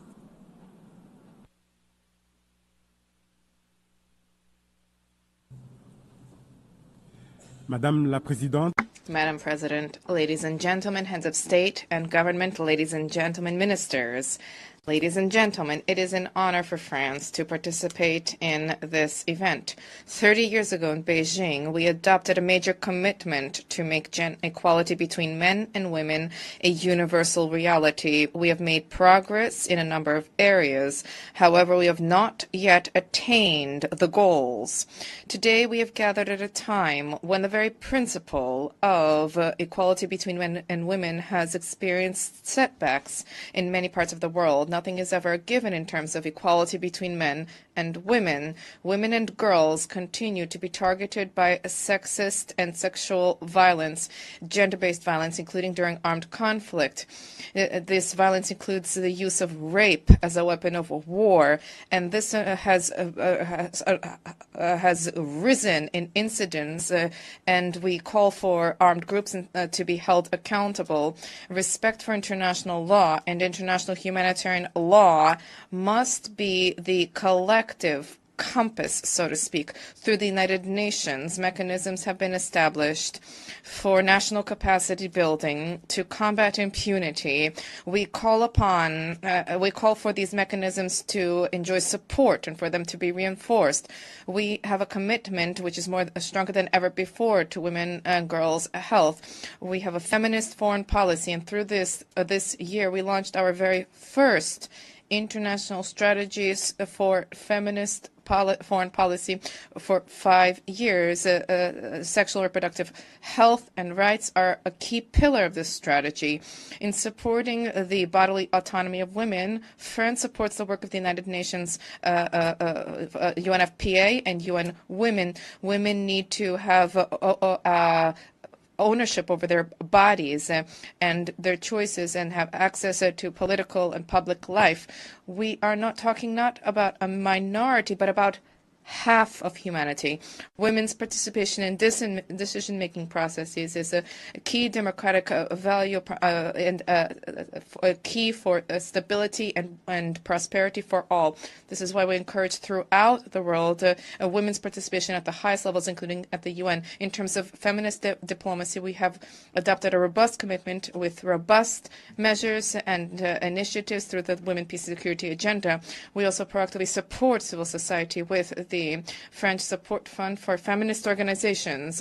And lastly, we support feminist organizations as they establish international projects, so the online laboratory for women's rights, including digital space. 30 years after the Beijing conference, France remains convinced of its importance. The microphone has been cut off. The Minister of France, and now give the floor to Her Excellency Anita Anand, Minister of Foreign Affairs from Canada.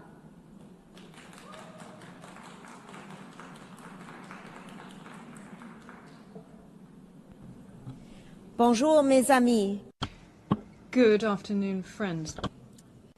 We mark 30 years since the world came together in Beijing for the 4th World Conference on Women, where the world adopted the most ambitious blueprint ever for advancing the rights of women and girls. As we reflect on that moment, let us remember, l'égalité entre les femmes et les hommes n'est pas un luxe, Equality between men and women is not a luxury, but a necessity for our societies. It is essential. For me, this anniversary is deeply personal. I stand on the shoulders of my mother, an immigrant woman and medical doctor from India, who came to a small rural town in Nova Scotia, Canada in the 1960s. In a place where few looked like her, she had to prove herself again and again. She raised 3 daughters to be strong, to work hard, to support each other, and to keep trying even in the most adverse circumstances. She lived the spirit of Beijing long before 1995. She believed in education, in health, and in the power of women to transform their communities. But my mother did not stand alone. My father believed in her and in us, his 3 daughters. He supported us as we pursued our paths as women and as professionals, never doubting that our ambitions were valid, our talents real, and our futures worth investing in. His example showed us that gender equality is not only a woman's cause, it is a shared responsibility. We have made progress since Beijing, more women in leadership, stronger protections, better health outcomes. Yet women today still have to work twice as hard, to walk twice as far, to speak twice as loud, and to prove themselves twice over just to be seen, heard, and valued equally. Progress has not erased prejudice, and equality is still too often conditional. 30 years on, the message of Beijing calls us to act, to invest in women and girls, to change the norms that hold them back, and to ensure that no one is left behind. Today, I honor the pathway of my parents in reaffirming our commitment. Equality is not a delayed dream. It is a pledge that we must honor. I thank you. I thank the Minister of Canada. Excellencies, distinguished participants. Oh, sorry. One more. Oh, I'm sorry. I now give the floor to Her Excellency Kamina Johnson-Smith, Minister of Foreign Affairs and Foreign Trade of Jamaica.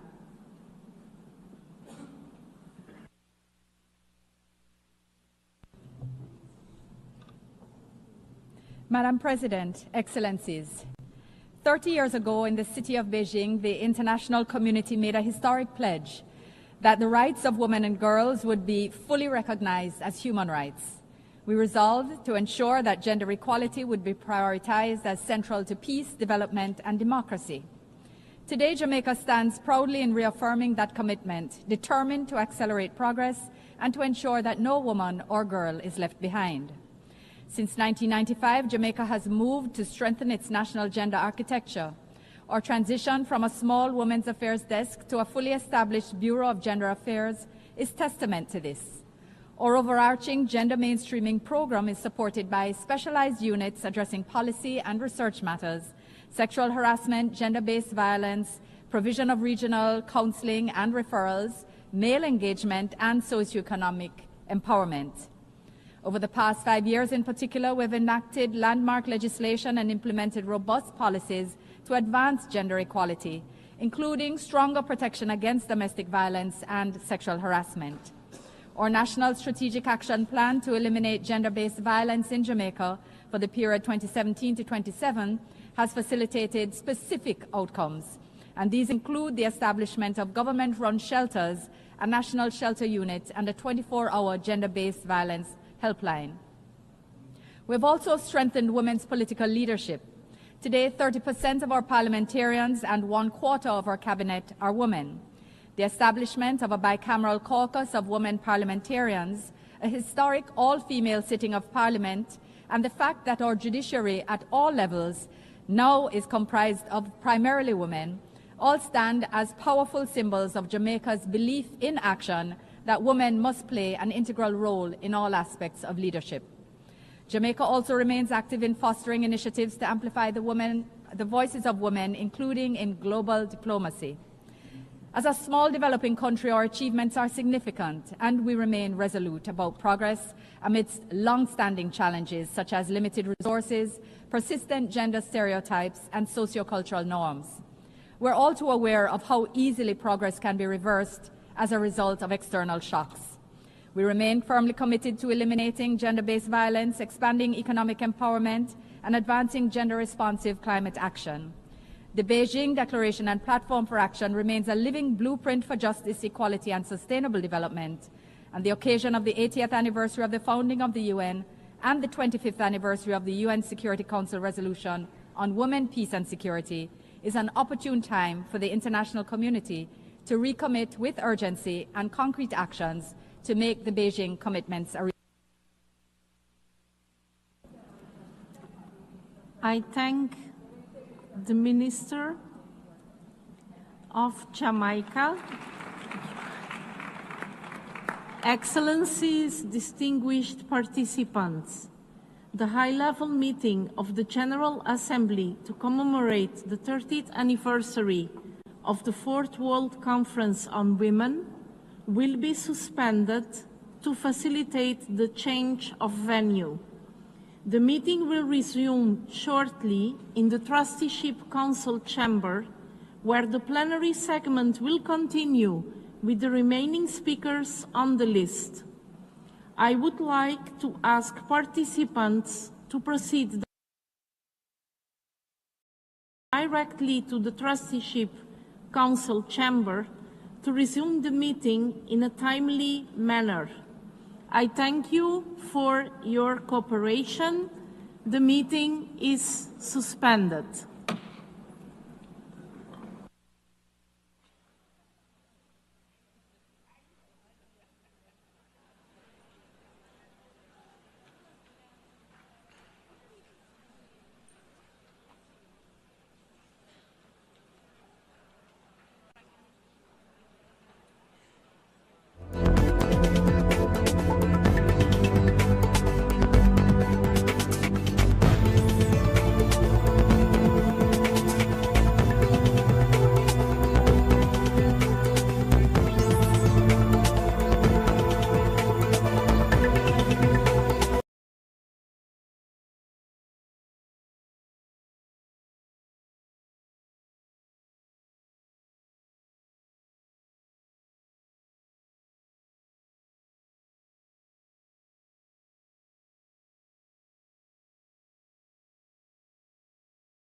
His Excellency, the President of the Republic of Mozambique.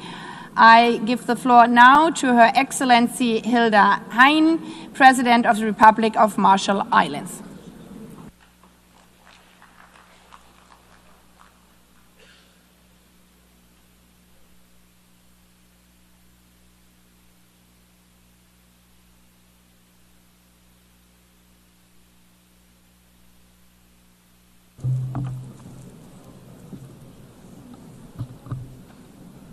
Madam President, Mr. Secretary General, Excellencies, Yahweh. 30 years ago, Ambassador Nay John Edwards, now happily retired, led a delegation of Marshallese women to the Beijing Conference of Women. That conference changed her life and generations of Marshallese women ever since. Since the Beijing Declaration, gender is now a core pillar of our national planning. As a small island developing state, we are not moving fast enough with island-tailored strategies. In a nation where 1 out of 2 women experience violence, and in a Pacific Island region with the lowest rate of women in elected government in the world. Core efforts need to be strengthened, including in our families and communities. We can build on our traditional matrilineal customs to encourage the role of women as peace builders, as human rights defenders, and contemporary leaders in their fields. While the Marshall Islands has instituted important legal reforms, rates of gender-based violence remain unacceptably high. Education, police officer training, and crisis services have been key steps. We will continue to ensure the full recognition and realization of human rights